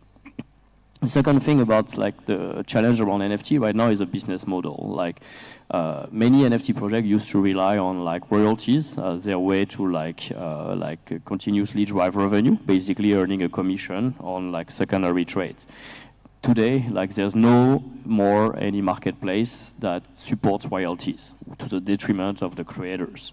So now like all the projects have actually run dry of like liquidity coming from secondary trade, and they have to rethink their approach, whether like they launch open mint or different ways to monetize their digital assets.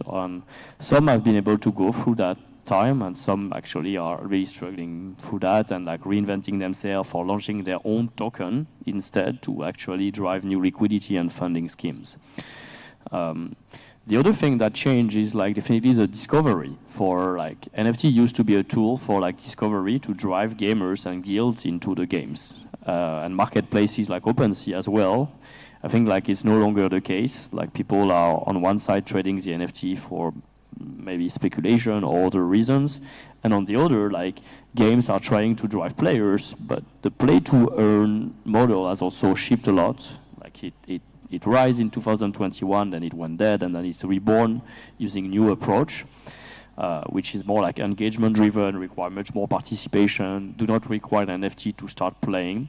Maybe that's my last point. Like most of the projects that now succeed, they tend to launch their game or their product first before introducing NFTs, meaning NFTs are no longer a way to fundraise your own project or to start a community. You always start with the product first, and then you go with like the digital content and asset and the community building that goes through that.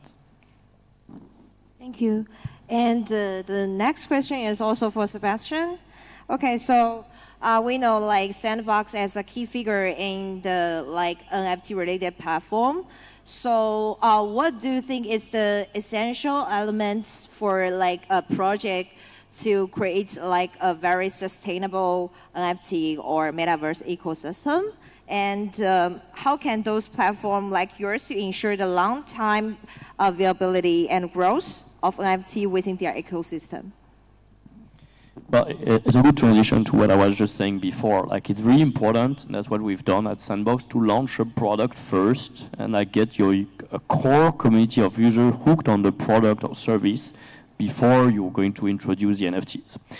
That's what we did. We launched Sandbox with our Vox Edit, our 3D editor, our game maker, and people could actually start creating without requiring an NFT. And then later on, we allow them to tokenize their creation or to buy a land to publish their experience or to buy an avatar to use as their digital identity. The second aspect that's important is like introduce the utility of the NFT collection you're launching as soon as possible. Like, we launched more than 20 official branded collection of avatars, usually 1,000 to 5,000 or sometimes 10,000 characters that you use as your digital identity. And we didn't wait 6 months or a year to actually allow people to play with them. Actually, the next day, sometimes the same day, you can already start playing with them. We had like a big event featuring an experience from that brand that you could use to start like seeing some utility and effect in game as well. So that's important.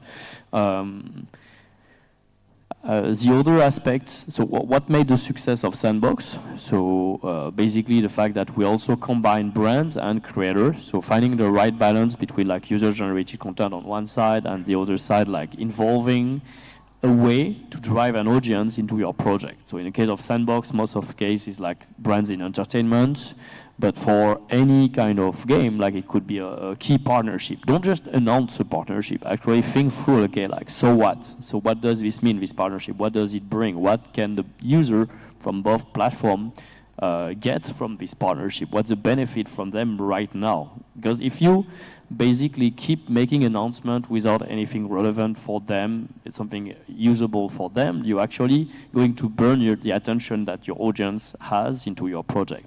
To create sustainability, you need to create like repeated patterns where like every time you announce something, you deliver on it. So like your community and your audience can actually care and build trust with you. Like, hey, they are launching this, I can buy it because I know that they will enable like to access an event, to get some rewards. I know that there will be utility today and in 6 months and in 2 years from now. So you really need to be consistent in what you share and what you say and what you deliver on the product and the user experience behind. Thank you. Okay, so next question is for Victor and Shane. And so from a technological innovation perspective, so what advancements do you expect to see in NFT worlds in the future? And how do you think those changes may impact the way of usement and creation and also trading of the NFTs? For us, as I mentioned, we are focusing on turning NFT into a cross-platform mini application. So from our side, it's very much two things. One is standardization, which we have developed Ethereum standard ERC 5169 and 7738 that is able to link the application with the NFT and then turn the NFT as the carrier of that mini app. And on the other side is doing more integration to make a developer build once, and then those mini applications can working instantly in all kinds of platform and the channel. And right now it's already working on Twitter, working in Farcast as a frame, and working in Telegram as a mini app, and working in some wallet already, and working in marketplace like OpenSea, and fully functional in marketplace like MOA. So yes, basically that is our focus. We want to enable this movement to let people more easily building NFT-based application and make those applications for user to be able to access everywhere. So I think a couple of things. Some is more towards like the standards that we've seen so far, more adoption of it, more trials and errors of it. I've touched on like 6551, NFTs as a wallet, and also 404. I think in terms of nested, recursive kind of relationship between NFTs, there's something that, you know, the potential there has still been really untapped, right? And when we talk about 404s, where, you know, it's not just increasing the liquidity of a slightly more illiquid asset in nature, but it's also about, when we talk about the ability to re-roll trades, right? When it's a game NFT, when it's a PFP or whatsoever, it has certain kind of attributes, metadata, the ability for 404 to unlock the re-roll of trades possibility. That's something that we haven't seen a lot of games adopt yet. And it's going to be big, right? Because when we look at traditional games, this is actually one of the best kind of monetization funnel for a lot of sticky games as well. When they open something and, you know, it's not something that they want to give it another shot, right? So it's always about, like, in terms of the monetization stream of this kind of non-fungible assets, especially in like game loops, is you pay or you wait, right? You pay or you leave it to skill. You pay or you leave it up to luck, right? There's a lot of things that you could basically create a user decision for and get them to pay this kind of stuff, right? I think business model is also, you know, what has been mentioned previously about like freemium models that, you know, work, that lower the barrier to entry at the start, and then, you know, when the value is actually seen from the end user perspective, they would actually be willing to pay kind of more towards that as well. The last thing beyond NFT standards is also what has been mentioned earlier in terms of the cross-chain interoperability of assets. When that happens, we will see a huge value unlock, because a lot of the communities, a lot of the activities are still confined within one network, right? And we don't have, because of that, we don't have a lot of kind of collaboration, or we don't have like a lot of on-chain kind of interactions that could happen if that is possible. But I've seen a lot of collections that try to kind of address that problem, creating their own bridge, and it's not that straightforward because it's a non-fungible asset in nature, right? For like ERC20s, fungible assets, you could very easily move them over, you know, where is it, burn and mint, you know, or like lock and mint, all this kind of stuff, burn and redeem. But for NFTs, if you create something, you know, every collection is unique in itself, and every specific NFT within a collection is also unique. It's going to be tough to kind of do that minting mechanism across the chain and carry it forward. Yeah, but hope to see that happen. Okay, great. So the next question is for Jasmine and Grant. So what unique features or applications of NFTs do you have in building your own projects to stay ahead in the space? Go ahead, Jasmine. Okay, so for the Agora, we have been thinking a lot about like how we can scale the NFT space in general, because we want to onboard like more people from Web2 space, right? So there should be a group of people that we need to tap in and like onboard them to Web3 space, and those are the people like in the creators community and also the artist community. We have been talking with a lot of artists from different backgrounds, like indie artists and visual artists, and we saw a huge potential there. And we want to be the platform that you know, enable a playground for the artist, the creator, to interact with their fan and their supporter communities. Because I think like for NFTs, really enable that in a way that people can interact on gens, and everything is just transparent, and they have like that kind of ownership economy that they can have a lot of things to do, and this is not limited to like the supply or the price. They can have a platform that they can do everything around that, like ticketing or fan badge or even membership, and they can leverage the NFTs as a tool to build their community. And I think like in the traditional market, there's a lot of artists that they are trying to, you know, find more like community for their artwork, or to find a space to promote, or just to showcase their artwork.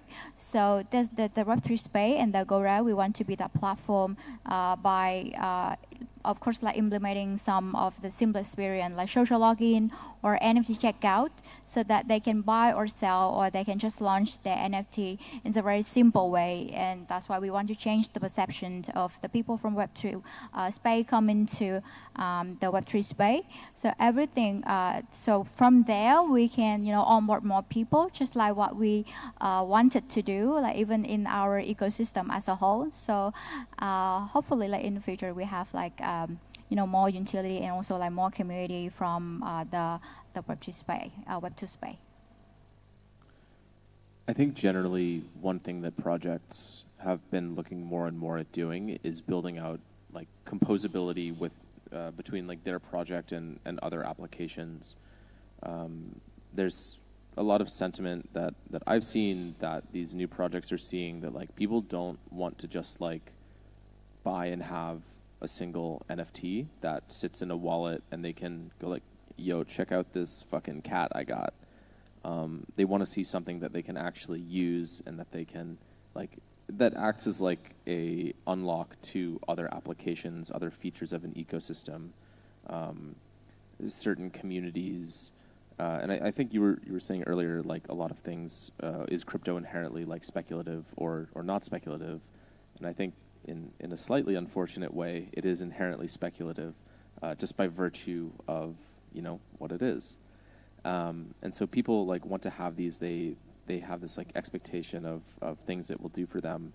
And so just having it and holding it, and then it kind of just does nothing, like that doesn't really like sit well with a user. They want to see something. They want to see that there is a team behind this project making things happen, making collaborations happen, building out additional features, building composability between their like different dApps, and seeing that like it actually like can do something, as opposed to it not doing anything. So that's one side of this, and then the other I would say is like. Actually, okay, this is it's too spicy. I'm not going to say it. I'm good. Okay. Okay, so next will be the last question of this panel. And so we know like in the last circle, like not only for the Web3 companies, but also like some Web2 companies, some luxury brands like LVMH also like had a try in NFT. And also Sebastian, you mentioned real world asset, RWA. So like how do you think will like to combine with NFT for it to lead business innovation and the growth for all the companies in their business model? Yeah.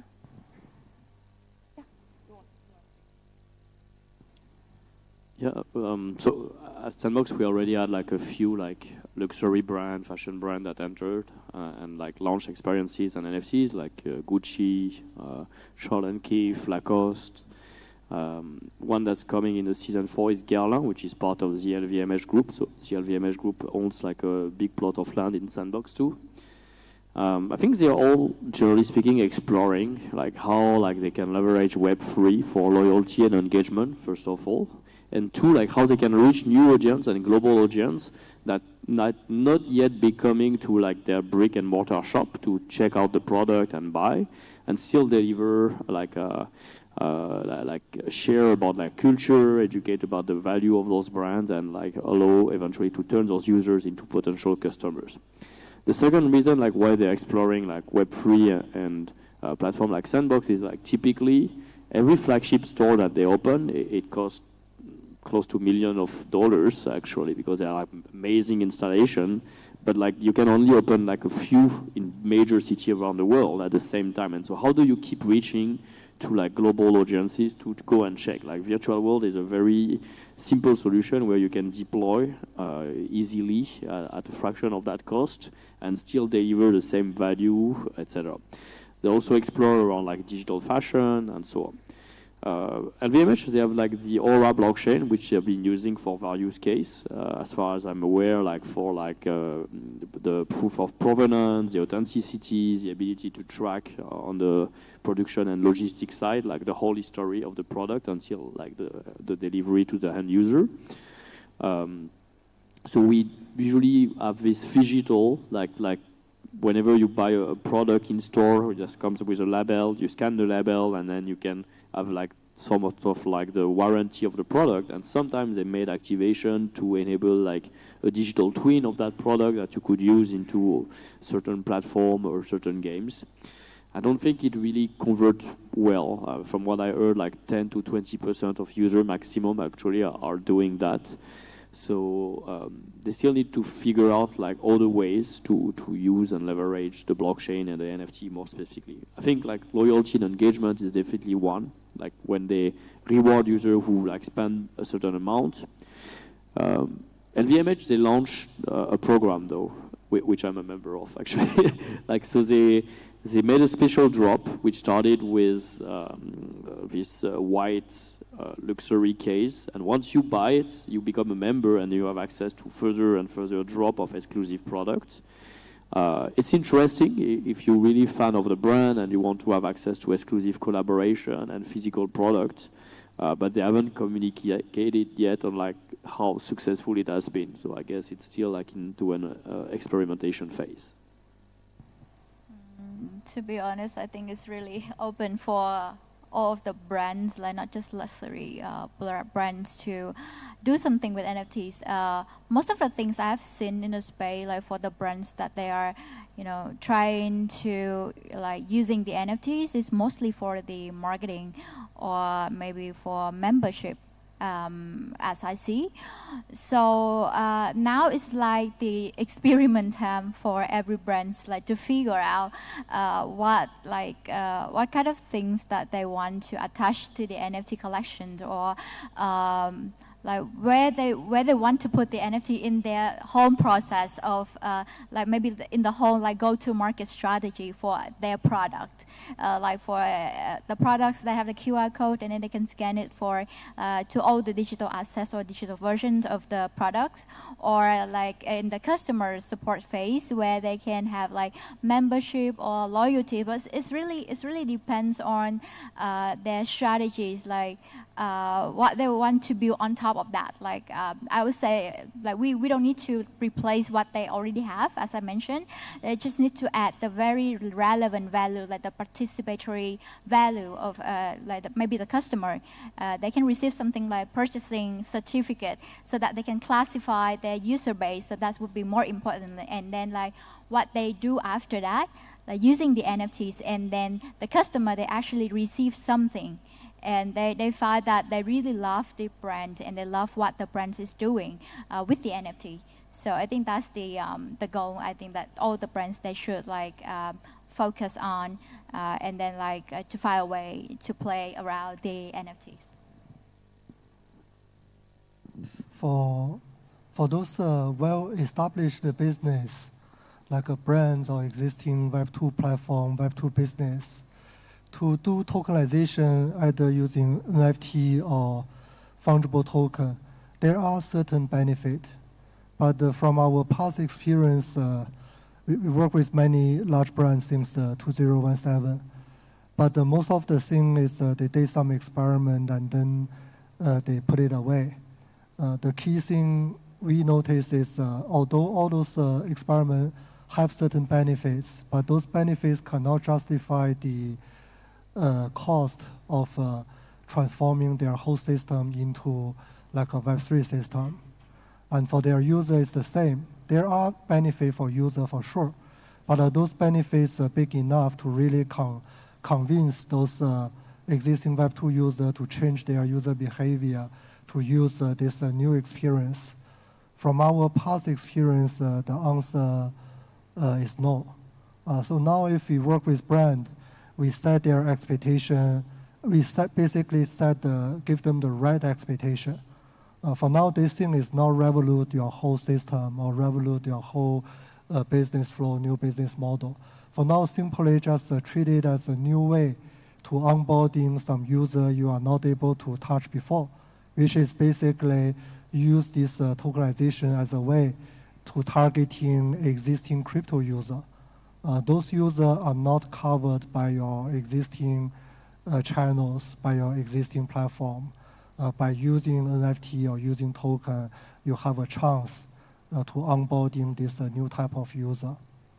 And we are not asking you to sell all your product as NFT.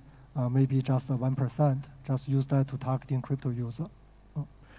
Where we do feel more excited is actually something from bottom up. So it's not like expecting existing established business transform their Web2 to Web3, but instead it's more like a ground-up business who use NFT to provide some service where those scenario, those use cases not actually well covered by existing Web2 technology. By having that kind of use case, we will have a better chance to actually force those big brand or well-established business to follow our Web3 standard, to follow our way to do business. Just thinking if we combining business logic like application tied with NFT, each NFT itself not only can be used on their own issuers platform, like getting all those different kind of business access, different services, but by making those services portable together with an NFT, then each NFT itself becomes like the building block for new digital experience, for new digital services. And those NFT can be combined with whatever platform to provide a full and new digital experience for user. And those NFTs can go with user to wherever user goes. And those will be a totally new business model, and it's a bottom-up business model. I believe that will revolute the existing business model. Yeah, so I think there are a lot of things, and there are a lot. It's about kind of like tying up the loose ends together.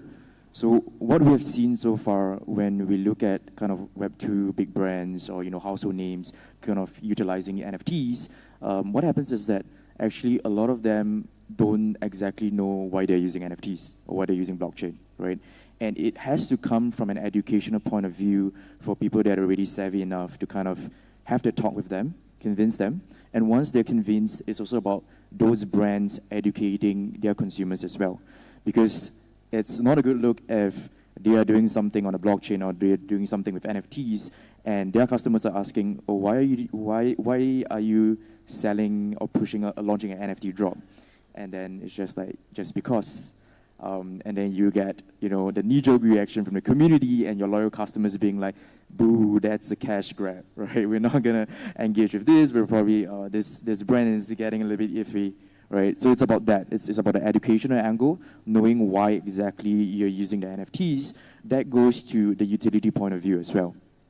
Being able to communicate that value of why it has to be on the blockchain, why it has to be an NFT. On the flip side, it's also about that whole user experience, right? It has been mentioned earlier as well.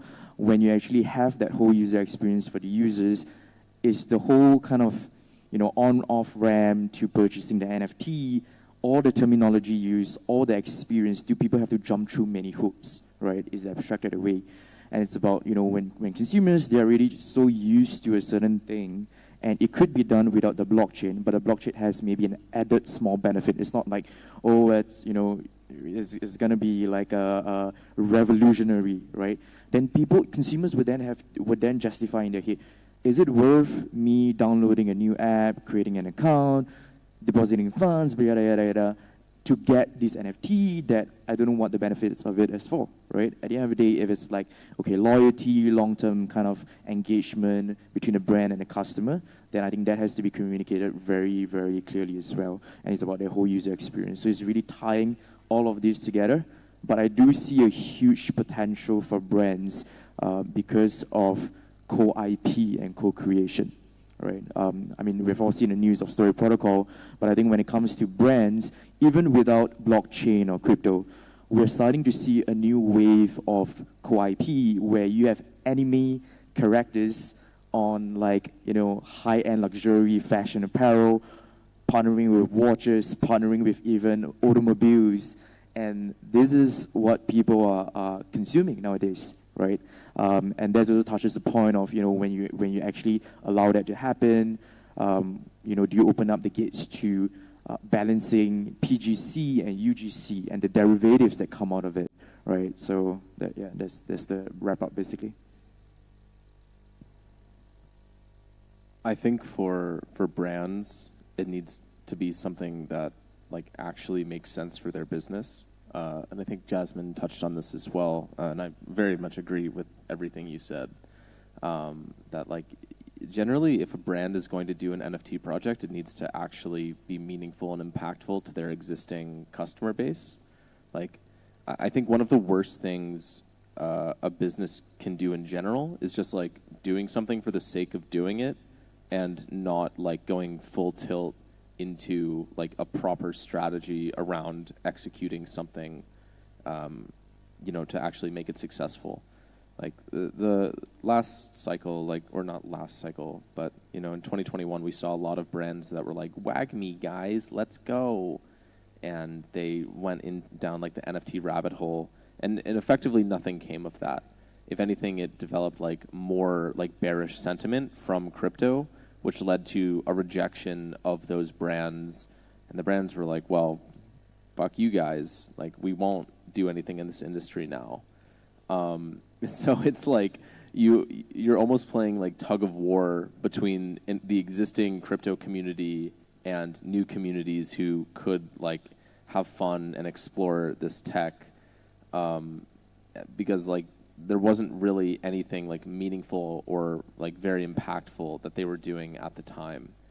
So I would say like generally brands need to approach this with like this angle that like, or not even an angle, but just like an idea that they shouldn't just do something because it's hot and like hop on a trend or a chain and say like, okay, that's really cool. Like they have a bunch of users, we're going to sell something to their users and then drop it 6 months later because interest is petered out.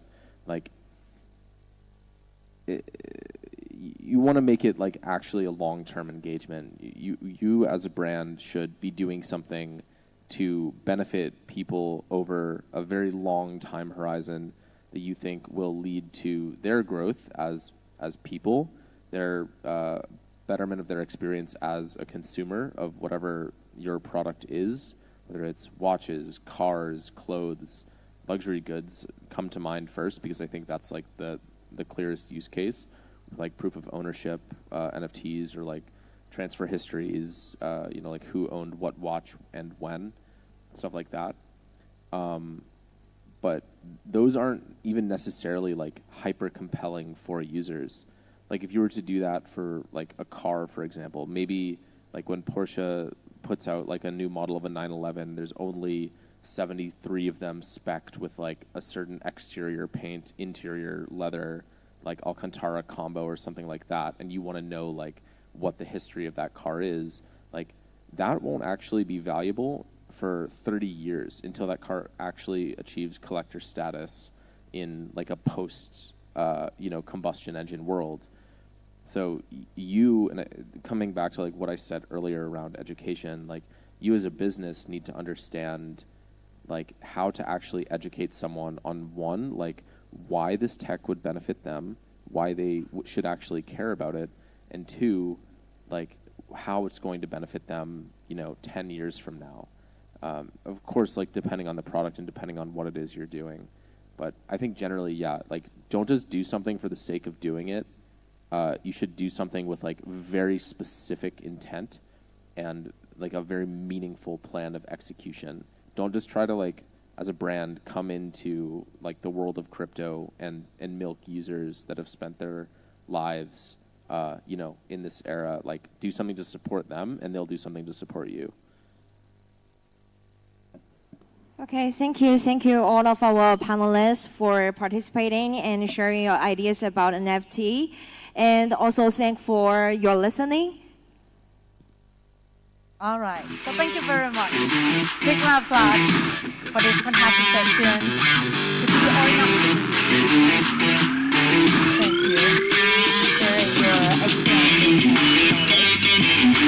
So now here, everyone, we have one more session and one last session before we are going to have the networking session that you can change the opportunity for networking and also for partnership.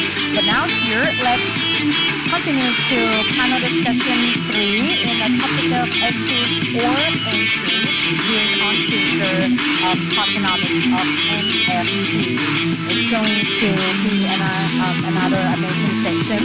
So again, please have a seat, enjoy this last section. I would like to invite our moderator on stage. Welcome, Phil, CBDO of DTC Group. Give him a big round of applause. Thank you, sir. And next, co-founder and executive chairman of Any Mocha brand. Big round of applause to Yatsu. And we also would like to invite Vivian, core contributor to UNICEF. Please welcome. And Jihan Luo, Square partner. Please welcome. And last but not least, welcome investment manager of Venture, Yang.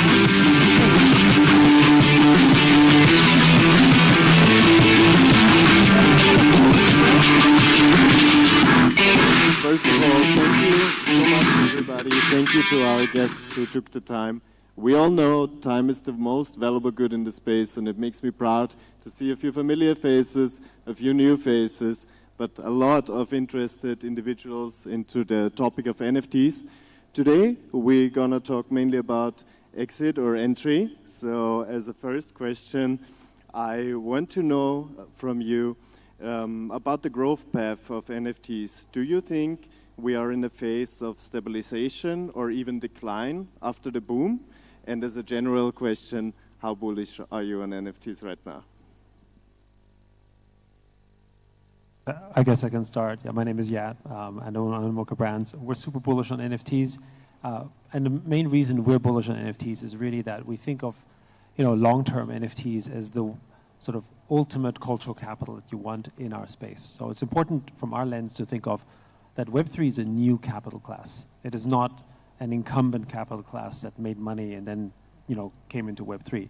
Web3 basically is a new sort of is a new community of people that have made money from the space.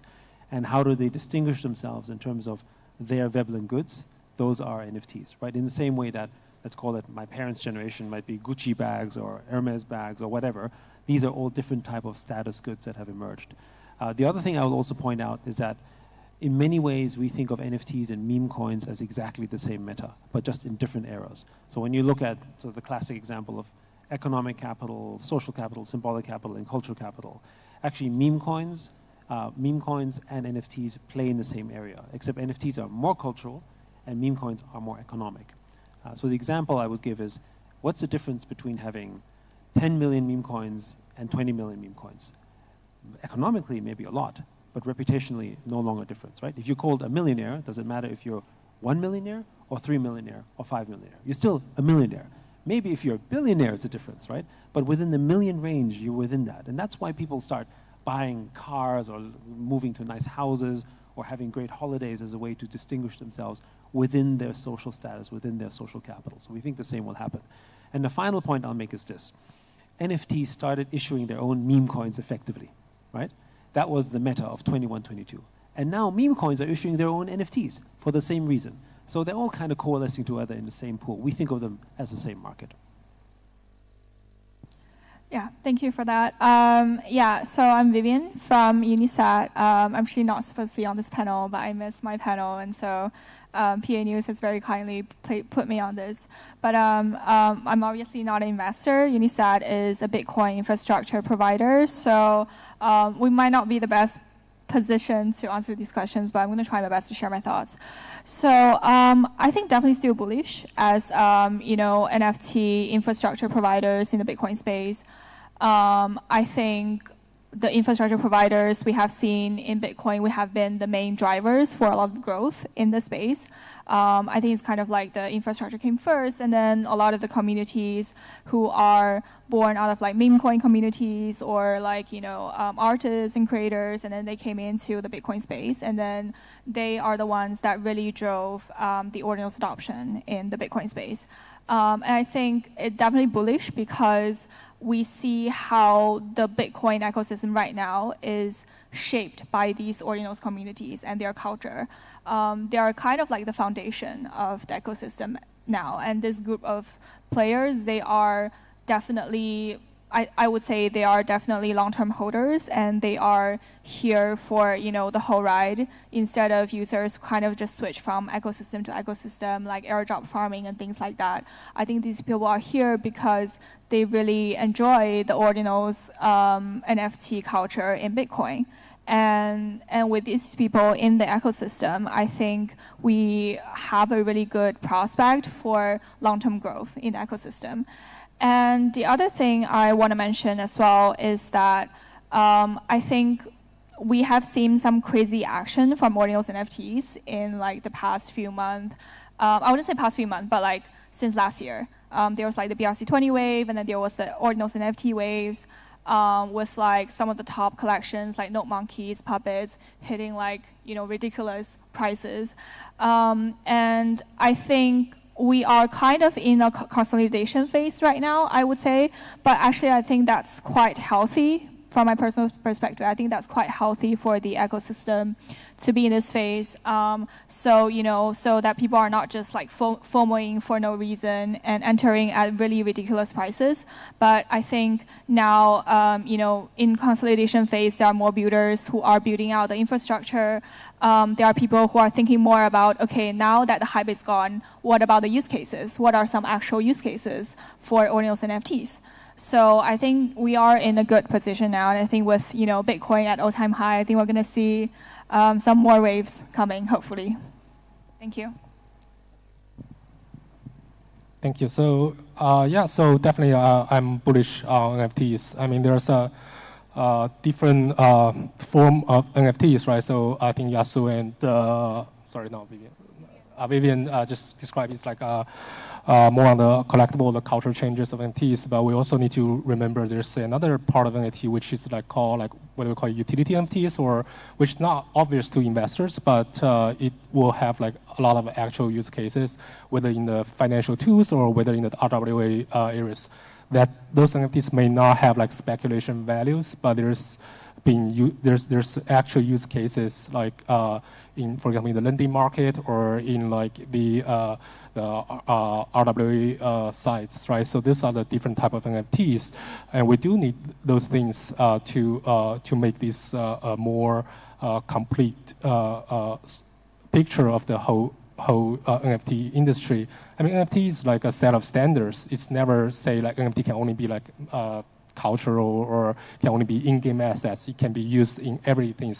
Actually, I think the overall this sector is evolving very fast. Think about from a few years back. Originally, we only have one protocol for NFT on ERC protocols, and then now we have a lot of different standards for NFTs. So these are different. It's definitely improving a lot, and maybe the hype is not in the speculation of the NFT the price, not values, but there's definitely a huge improvement. People are not focusing on, or people are not paying attention at the backstage, and eventually I think the whole we're on the right track, and we will see more actual use cases and strive of the whole NFT sector.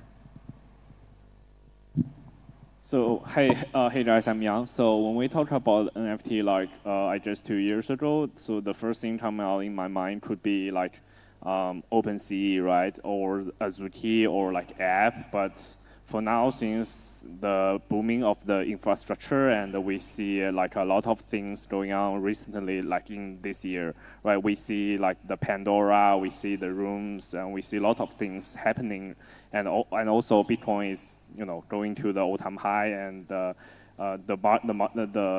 atmosphere of the market is going really crazy. So I guess the NFT can be combined with a lot of things. It can be combined with the Bitcoin. It can also be combined with RWA, or the deeping, or the AI stuff as well. So it can be the signal of the T-bill to some on-chain real world financial derivative. So yeah, there can be a lot of things to do, and I personally really bullish on it. Yeah. It's good to hear that still everybody of you is bullish on NFTs.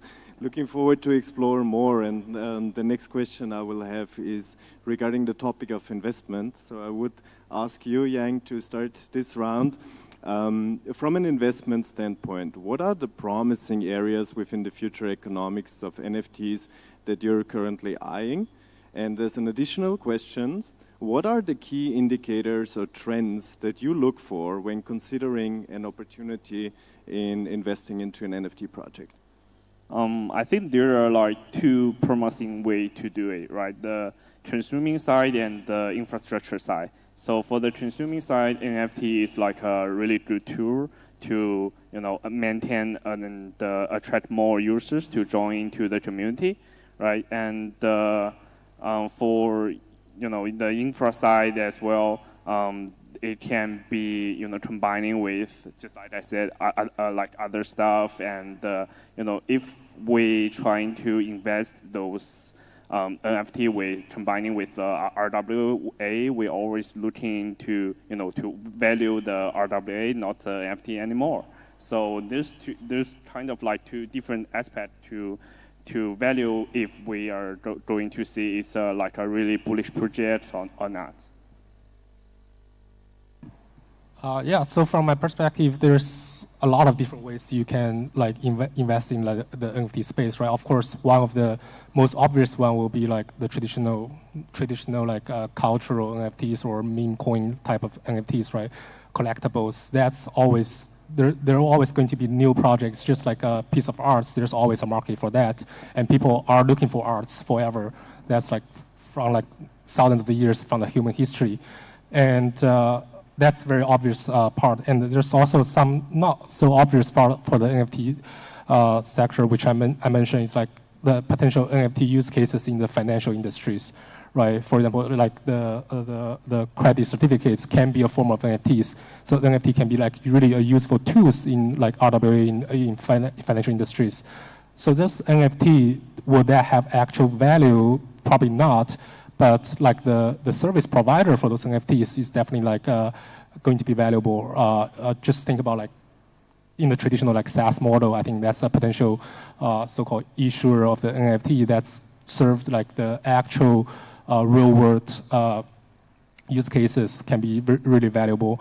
And also some of the infrastructures of the NFTs, I think we are still in the very, very early stage. Even for the whole Web3, it's in the very, very early stage. And there's a lot of infrastructure needs to be done. Like take the example of like traditional like collectible NFTs. I think the infrastructure is not really there. It's still a lot of places we can improve. Right now, like I think most of the NFTs are being showed digitally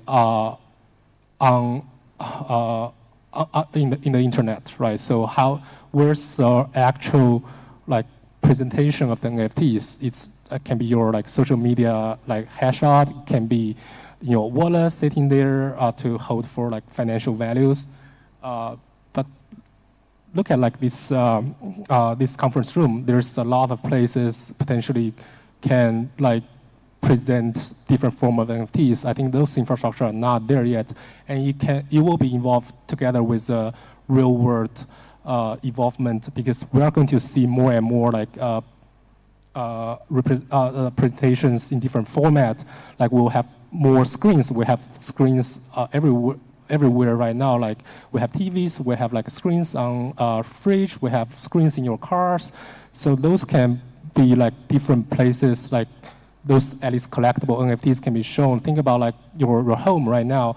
Like I believe like most of the people will have some sort of like arts or paintings in their home, and NFT can be one of them. And because of the screen, the digital nature of the NFT, you will be able to have different theme of your home, like every day, every season, every year. That's a lot easier to just totally renovate your homes every year or every week, right? So those things can have huge potentials for the NFTs, but we just need more like infrastructures for actual consumers to easily get access to those NFTs.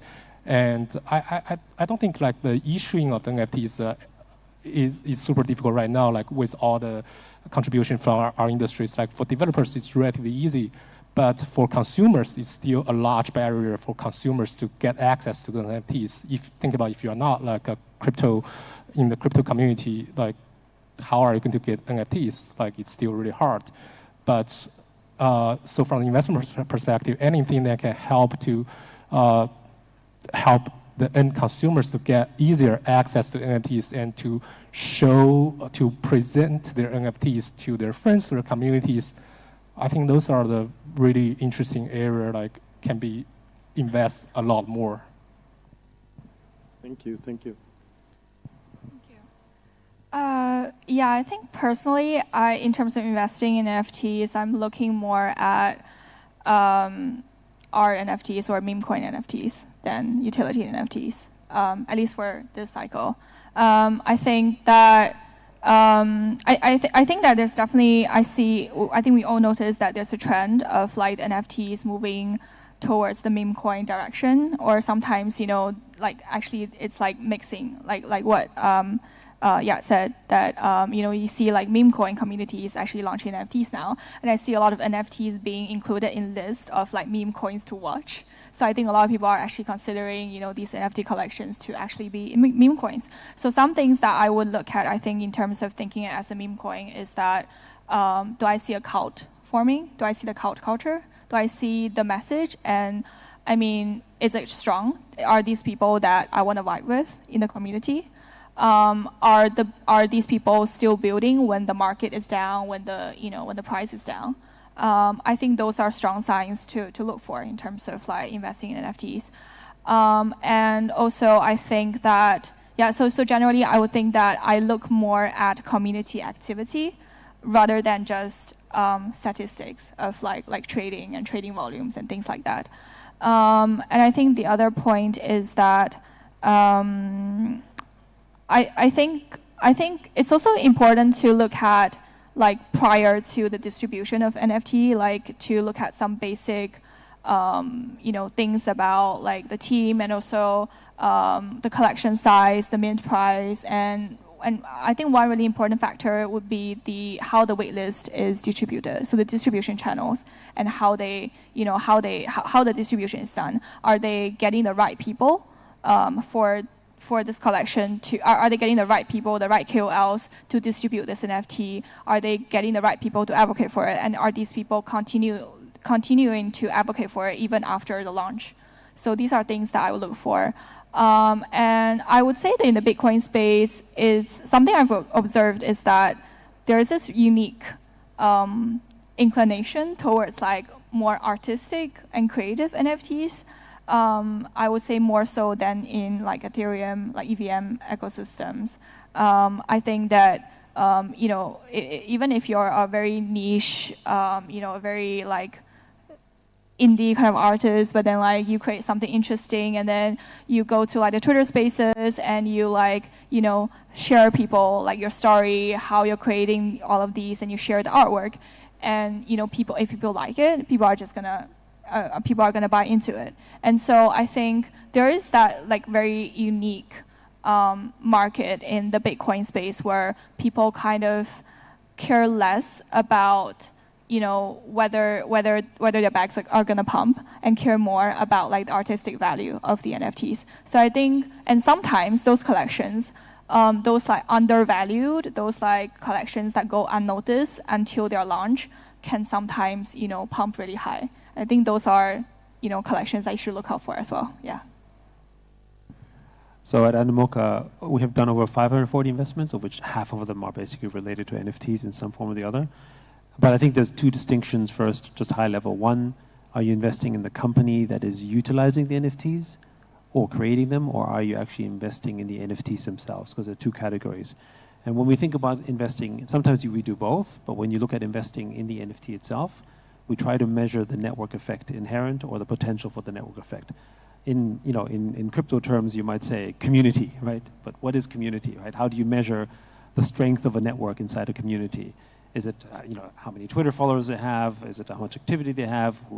To Vivian's point, who holds it, right? These are all ways in which you try to measure the strength of the network effect. At the end of the day, you want to, we think, the most successful NFT projects, and that's true for tokens as well, just any token, because non-fungible token is still a token, right? Is that it comes down to a successful network community is one where you join for the network, not for the company involved in the network, right? So in other words, at the end of the day, the value why Bored Apes can uphold where it is today, it's gone up and down, but it's still, still 11, 12, 13 ETH per Bored Ape floor price, so that's still a lot.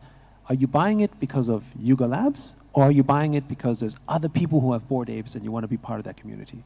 And so if you're buying it because of other people, then you know that the network has already evolved to a point where it's not dependent on a single actor. And that's kind of what we want for tokens as well, right? You're not buying Ethereum because Vitalik sings Japanese, badly, I might add. He does it, you're doing it because, you're not doing it because of consensus. You're doing it because so many other people are in this ecosystem, right? So that's kind of one.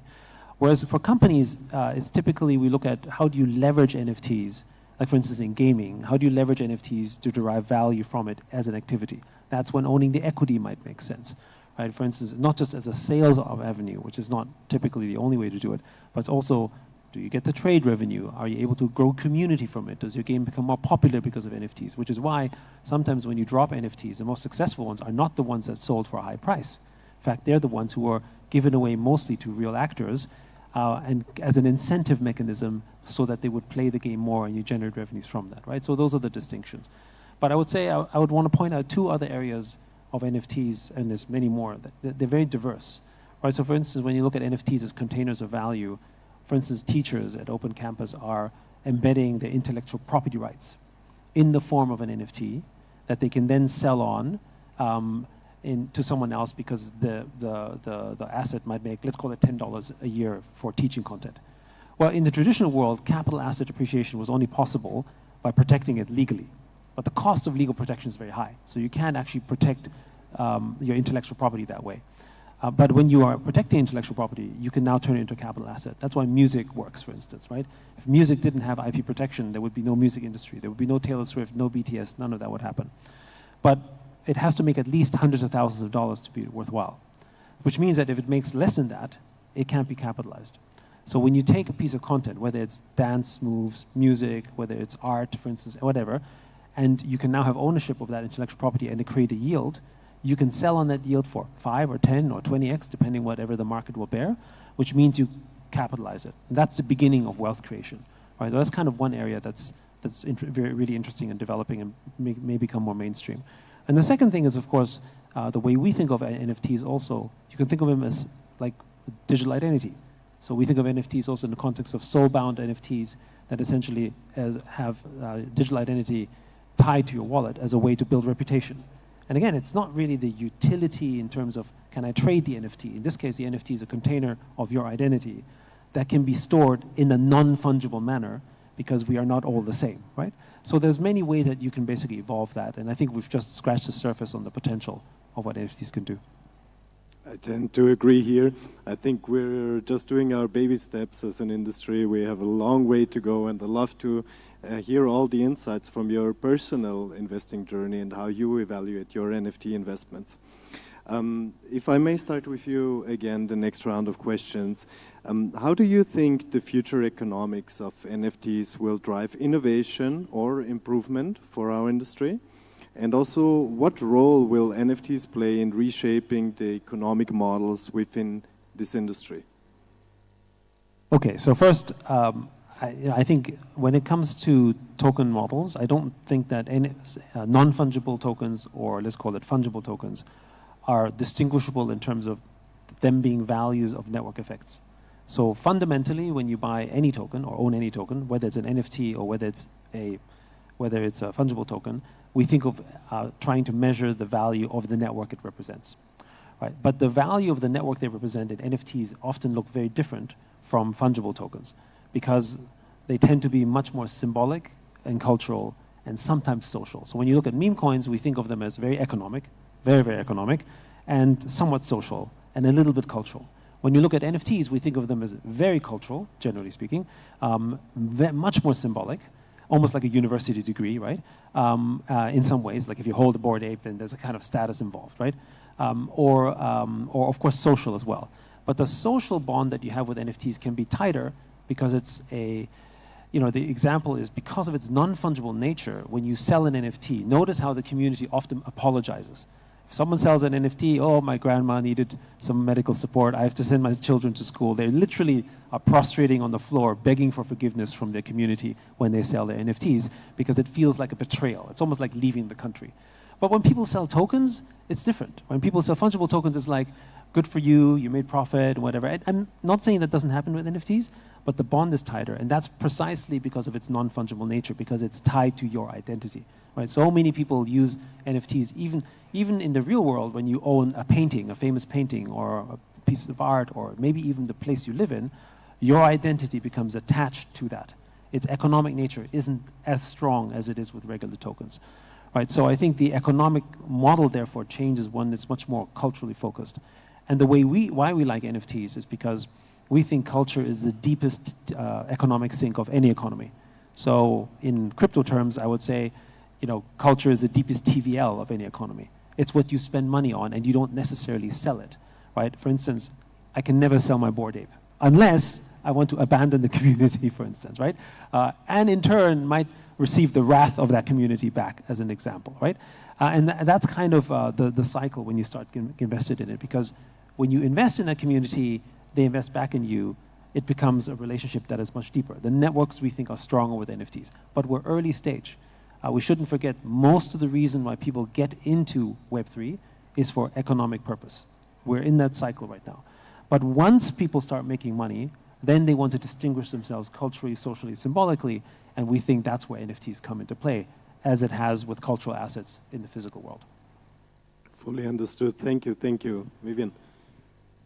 Yeah, I think probably my perspective is is quite skewed, and it's going to be a lot more limited because we are really just more Bitcoin focused, and also we are like engineers instead of investors. But I think what I would say is that I think I guess I can start with some interesting projects that I've observed that I think are reshaping certain economic models with the NFT technology. So I think that all of us are quite familiar with like soulbound tokens on Ethereum, but no one's talked about it on Bitcoin before. But there is actually teams who are building soulbound tokens on Bitcoin essentially with CAT protocol, CAT 721.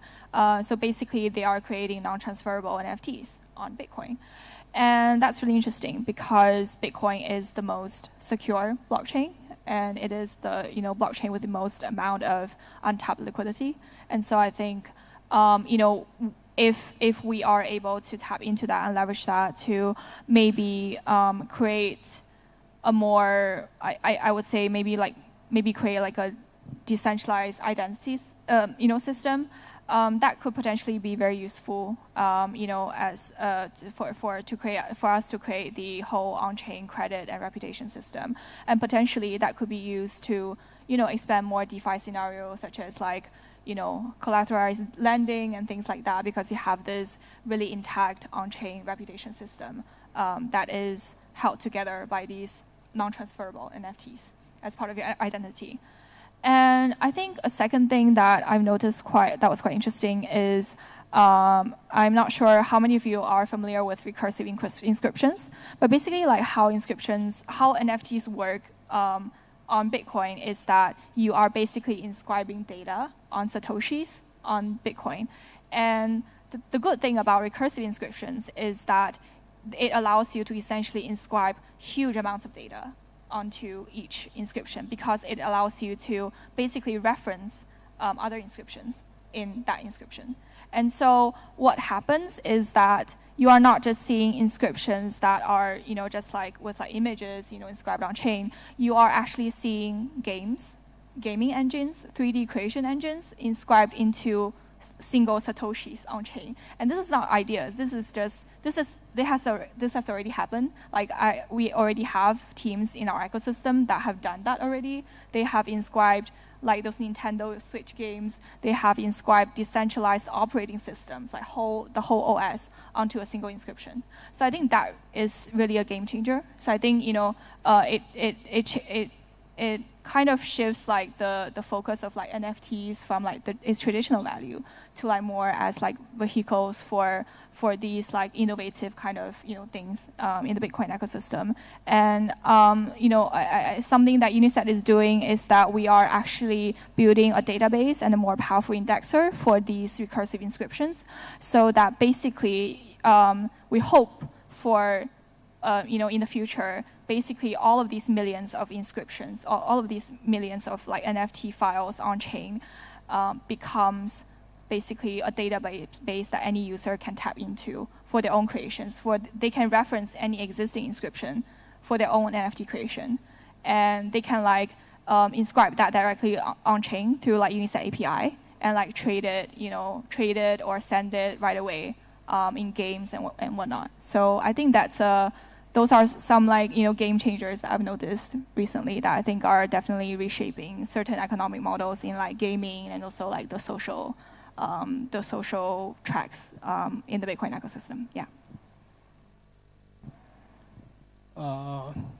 Well, I think it really doesn't matter. As Yasu say, like right now, NFT, non-fungible token and fungible token, the border is like not very as clear as before, right? Because we have different like standard of NFT right now. So some NFT looks like FT, right? Basically, so eventually, I don't think it matters because it's just like a protocol. As I say, NFTs are just type of protocol, and you just like it's a standard.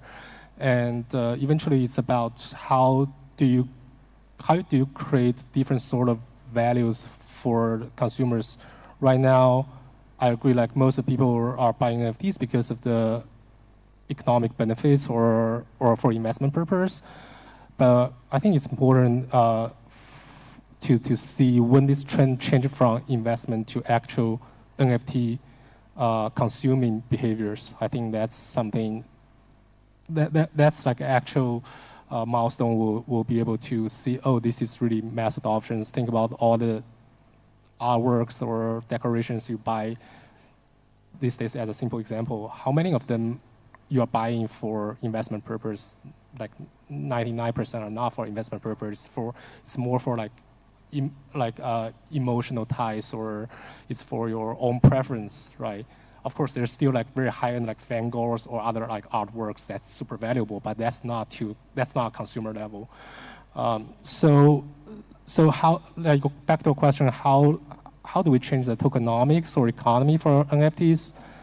It's basically like a question for every like project, not only for NFT project. How do you find your right product market fit? How do you find your right business models to be sustainable in the industry? So it doesn't matter whether it's a FT or NFTs. I think eventually, like, it will be just like Web2s. Nobody's talking about, oh, whether you are like HTTP or HTTPS or whatever. It doesn't matter. Like, it really doesn't matter. It's just like how people can use your product, how people can have easier access to your product, how people are emotionally attached to your product. I think that's more important. Of course, along with that, you will need to create some sort of tokenomics, like whether you create like artificial like scarcities of those products, or like these are just different like business approaches, which will evolve like from time to time. But every product will be different. Every project would be different. So I mean, one of the examples is like we are the early investor in Project Penguin, and the reason we're investing in that is because, I mean, it's a little bit different than all the other NFTs because it has the distribution channels in all the like major like Walmart or Targets in the U.S., right? So this is why I mentioned earlier, like the so-called like the presentation of the actual product. I mean, it sounds not very fancy, you're right? That's selling like a door or like a product in a Walmart, but but it's a consumer product. Like people can really get those products from the stores. Then people can gradually build the emotional connections to that. I think that's very important, right? So back to what I already mentioned, how do you find your consumers? How do you get access to the consumer to distribute your product is super important. So I think Pandora is a really good start. So if you went to like the early this year, you can see the price of the each token of the Pandora goes from like $100 to like 10K or like 20K. So what Pandora is doing is slicing the NFT into like very small pieces, so that the small pieces can be like just launching the token to do like regular tokenomics. So I guess that's a really good start. But I think the price goes crash after, I guess, March or April. So the point is, is to the best thing is to trying to put like all different types of the utility into the NFT, right? You can be lending or like collateral or DID or like other like different things to the NFT to make sure like their price or their tokenomics can be fine, right? So I guess that's the key things to design the tokenomics of NFT when you're going to ready to launch your own token. And also AI and Nftcon are always coming with NFT. So I guess that's also a good things to do. Yeah. Thank you. If I may continue with you for the next question straight away. What are new business models or economic paradigms might emerge as a result of the NFT evolution? Yeah, I guess I know lots of projects they're trying to combine it with the AI and the NFT, but I think it's people haven't seen any like really good technology breakthrough in the AI plus NFT and sometimes with the Mimi. So I think that kind of breakthrough can lead like the new innovation if the founder can really understand what is large language model is and how can they put those models into as on-chain data or like on-chain NFT. So I guess that's kind of the thing can do. And also I guess the tokenomics should go to different way to they have to put more utility on their society and community and all those things together to finally make like a really good NFT project. Sorry, what was your question? The question was, what new business models or economic paradigms might emerge as a result of NFT's evolution? Yeah. So I think well, as I say, we're still in a very early stage of the whole industry, not only for NFT, for Web3. So, like projects and founders are keep finding new ways for like different business models. Like NFTs is one of them. Like, how do you like give like the more value to the NFTs? I think the one of the as the young mentioned, like I think there's definitely like angle like to combine like to integrate NFT with AI, right? So I think also I think Yasu just mentioned like there's like a DID portion of that. I think about DID, it's kind of like an NFT model, and what's the most important thing in the era of AI? I think it's like personalized data, like all the personalized data can be considered as a kind of NFT because every person is unique. Like it's non-fungible. Like it's so there's like going to be tremendous value to combine like the data and the AI because AI needs a huge amount of data. All the AI agents need to know you very well in order to serve you. So I think that's definitely a new opportunity there. And as I said just now, I won't repeat it. I think it's a new trend to like find like to get closer to your end consumers. Like previously, like most of the NFT like service providers or tools are actually serving the developers. Very few of them are like actually serving like the end consumer. I'm not talking about investor. I'm talking about consumers. So I think that there's a huge opportunity there. Okay, Vivian, what's your view on it?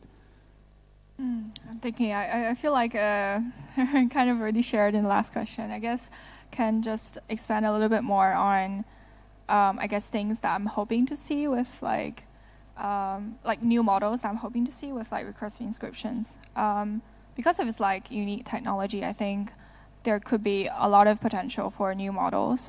So for example, essentially recursive inscriptions are programmable NFTs. So you could have things like, like programmable royalties, maybe like, co-creation, co-ownership, or even like, NFTs that increase in value as like more blocks that gets mined, NFTs that are self-updating. So like, I think those could be quite interesting. And I think potentially you could also, I think with like recursive inscriptions, there's like a lot that can be done basically. And I think the unique thing about like NFTs in the Bitcoin space is that because they are inscribed onto Satoshi, so essentially their value is inherently tied to the Bitcoin supply, and it's a deflationary model. And so I think that you might find that these NFT holders in the Bitcoin space, their NFTs just naturally appreciate in value as more Bitcoin gets mined, because there will be less and less supply. So that could be interesting, and also because I think inscriptions, it allows like multiple assets and layers to essentially be stacked into one single token, one single asset. And so you could have like an NFT that is that both contain value for like maybe community membership, that is also a governance token, but also has like artistic value and things like that. So yeah. So I mean, sorry for talking so much about inscriptions, but I think it's a great piece of like technology, and I think it really represents like the amount of like innovations that you can do with like the NFT technology by leveraging Bitcoin's technology. So yeah, that's what I wanted to share. Yeah, I mean, there's a lot, so I'm just going to cover a few. The first ones that we're particularly excited about, for instance, IP, basically distributed IP. The fact that you can share the IP value and the IP ownership across a community in a non-fungible way. I think Bored Apes kind of pioneered this, but now they all do it. Whether it's maybe Pudgies or Mochaverse or whatever, it doesn't really matter. It means that if I own this NFT, I now own the intellectual property embedded with this NFT. It means that your community becomes your sales force and your agent, and there's rights related to that. Whether you put it on a T-shirt, whether you make a restaurant, a burger bar around it, the whole Made by Apes program is sort of that idea. So this kind of decentralized distributed IP ownership is something that you can do with NFTs, because that ownership of that NFT that has a certain look might be uniquely yours, but everyone knows it's an ape, or it's a 3i, or whatever it is, right? You can tell it's part of that brand, right? So that's something you couldn't do before, right? The other thing that we're really excited about is interoperability, IP interoperability, particularly in gaming. For instance, if you were to imagine if Fortnite, which is a super popular game, and all the skins were in fact NFTs, what actually would happen is not that the NFTs themselves will be used in other games. It could be. It would be that all the other game studios would start creating innovation on top of them, because they want to avail themselves to the customer base, right? Whether you call it a vampire attack or whether it's just marketing distribution, that it doesn't really matter. The point is that now it's an asset that belongs to an end user that they become a target for, right? So that we think is going to be super exciting, because really it opens up platforms, and really it means that asset ownership becomes a platform in itself, right? NFTs enable this ability for content to become a platform. If you think in Web 2, basically content wasn't a platform. Content was really a vehicle for a platform. But in Web 3, content is the platform. You own the NFT. You are now the source of that platform. You're the source of power, as it were, right? And then I think the final point I'll make, and actually maybe two more points, and then I'll leave it at that, is is around, it flips around marketing, right? So in the traditional marketing, you go after users by sort of putting advertising and trying to reach an audience. With NFTs, I can actually target you directly with the ownership of a specific NFT that you have, which tells me something about your identity or reputation as a layer, for instance, right? And that's why people who have Bored Apes or people who have Land and Sandbox become targets, right? They say, hey, if you own this NFT, we'll give you a free airdrop. They don't want to just give you a free airdrop. They want to acquire you as a customer. That's what we do with performance marketing all the time, right? And then finally, I would say, I'm really excited about containers for IP.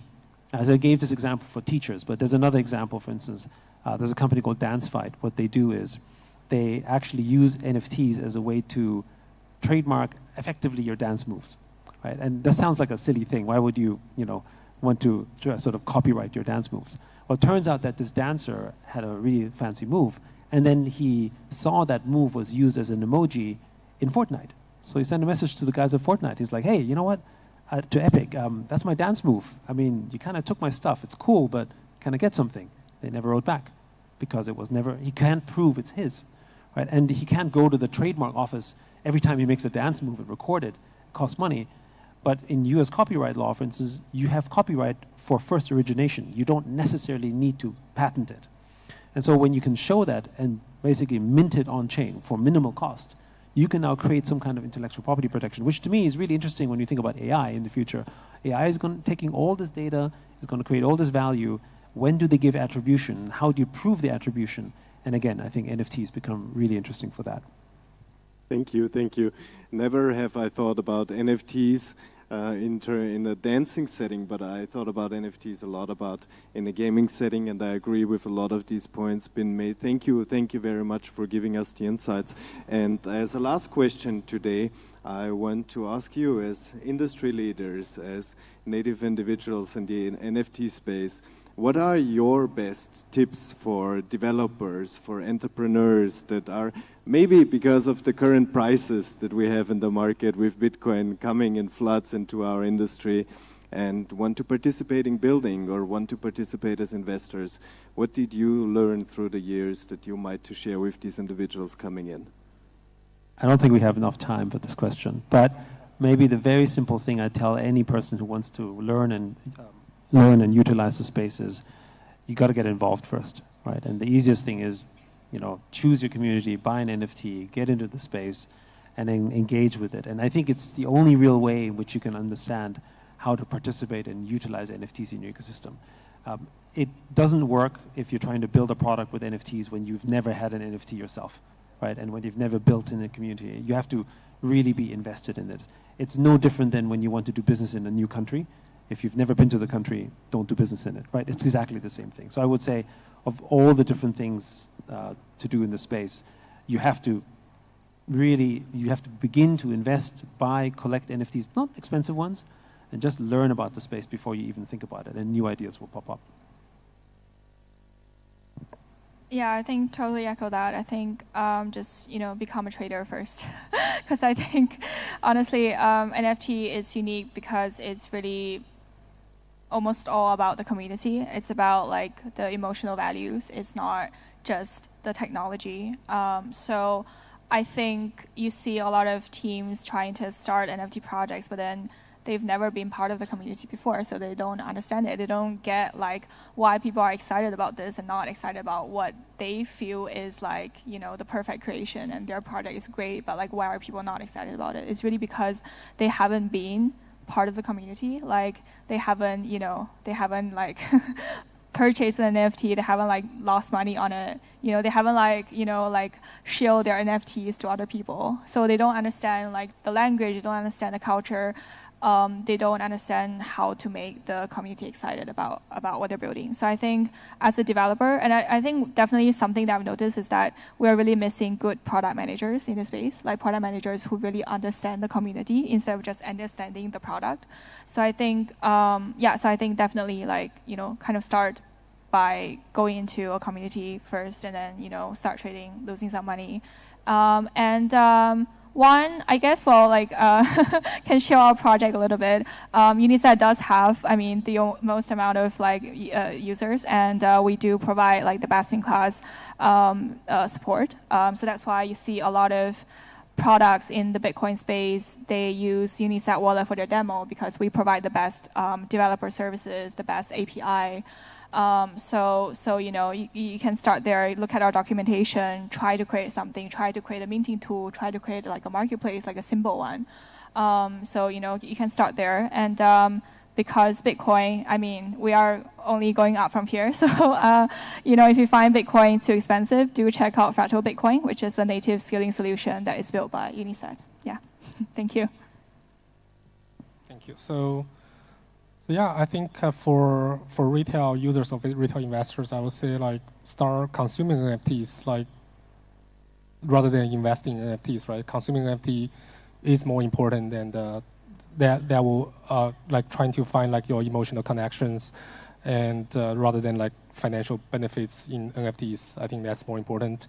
And then for builders, for founders, I think about like longer term values to build, like whether your communities or build some real use cases around NFTs, whether work with like the real world problems, like work with like RWAs or work with like governments. I mean, one simple example would be like, think about all the receipts like we are consuming every day. Like, can it be an NFT? Like, will that be easier to lower like the social costs and like report your tax, do the tax deductions? I think that's totally possible. It's just like, it's a hard problem and it requires a lot of resources and energy to do that.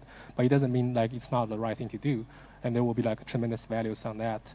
So for builders, like, I think about long terms, and for like institutional investors like us, I think also like think about like longer terms like projects, and provide supports to those people who are willing to like take more time to build some really meaningful things around NFTs or in general in the Web3 space. I think it's very important. Like, we don't have to follow this like every 4-year cycles. I think that cycle needs to gradually go away. It's like, of course, there always will be macroeconomic cycles, but I personally feel like it's getting a little bit boring, like to follow every 4-year cycle. It's like, why are we doing this all the time? Like since 2010, right? So, yeah.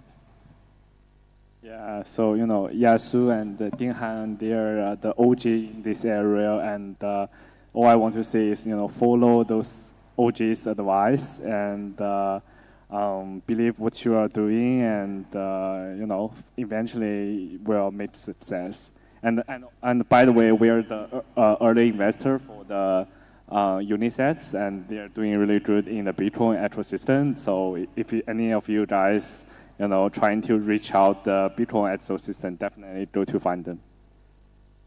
Thank you everybody, and also a big thank you to our audience once again. I hope you enjoyed the panel on exit or entry into NFTs, and a big personal thank you to all the participants here. I know it's been very busy times during this time in Bangkok, and I hope you have a lot of fun. I hope you meet a lot of decent individuals in today's events and also the events that are about to come. And I hope you enjoyed this panel discussion together. Thank you very much. And thank you to Phil as well for our moderator for this session. Ladies and gentlemen, another round of applause for all the panelists.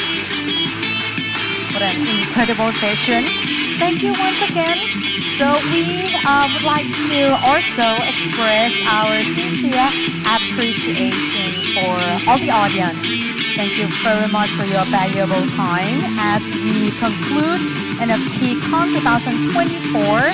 As we would like to thank our speaker, our panelists, and the most important is all the audience like you, our engaged audience. So today's discussion have demonstrated to the incredible momentum in NFT technology and its applications. So after this, if you have some more time, please feel free to expand some of the opportunities. And also, if you would like to catch up later with our speakers or the experts, please feel free to do so for the networking session.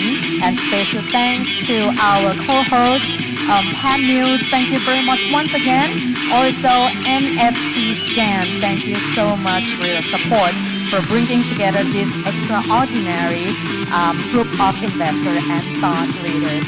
Ladies and gentlemen, the insights shared today will help to shape the future of NFT technology and its implementation across various sectors.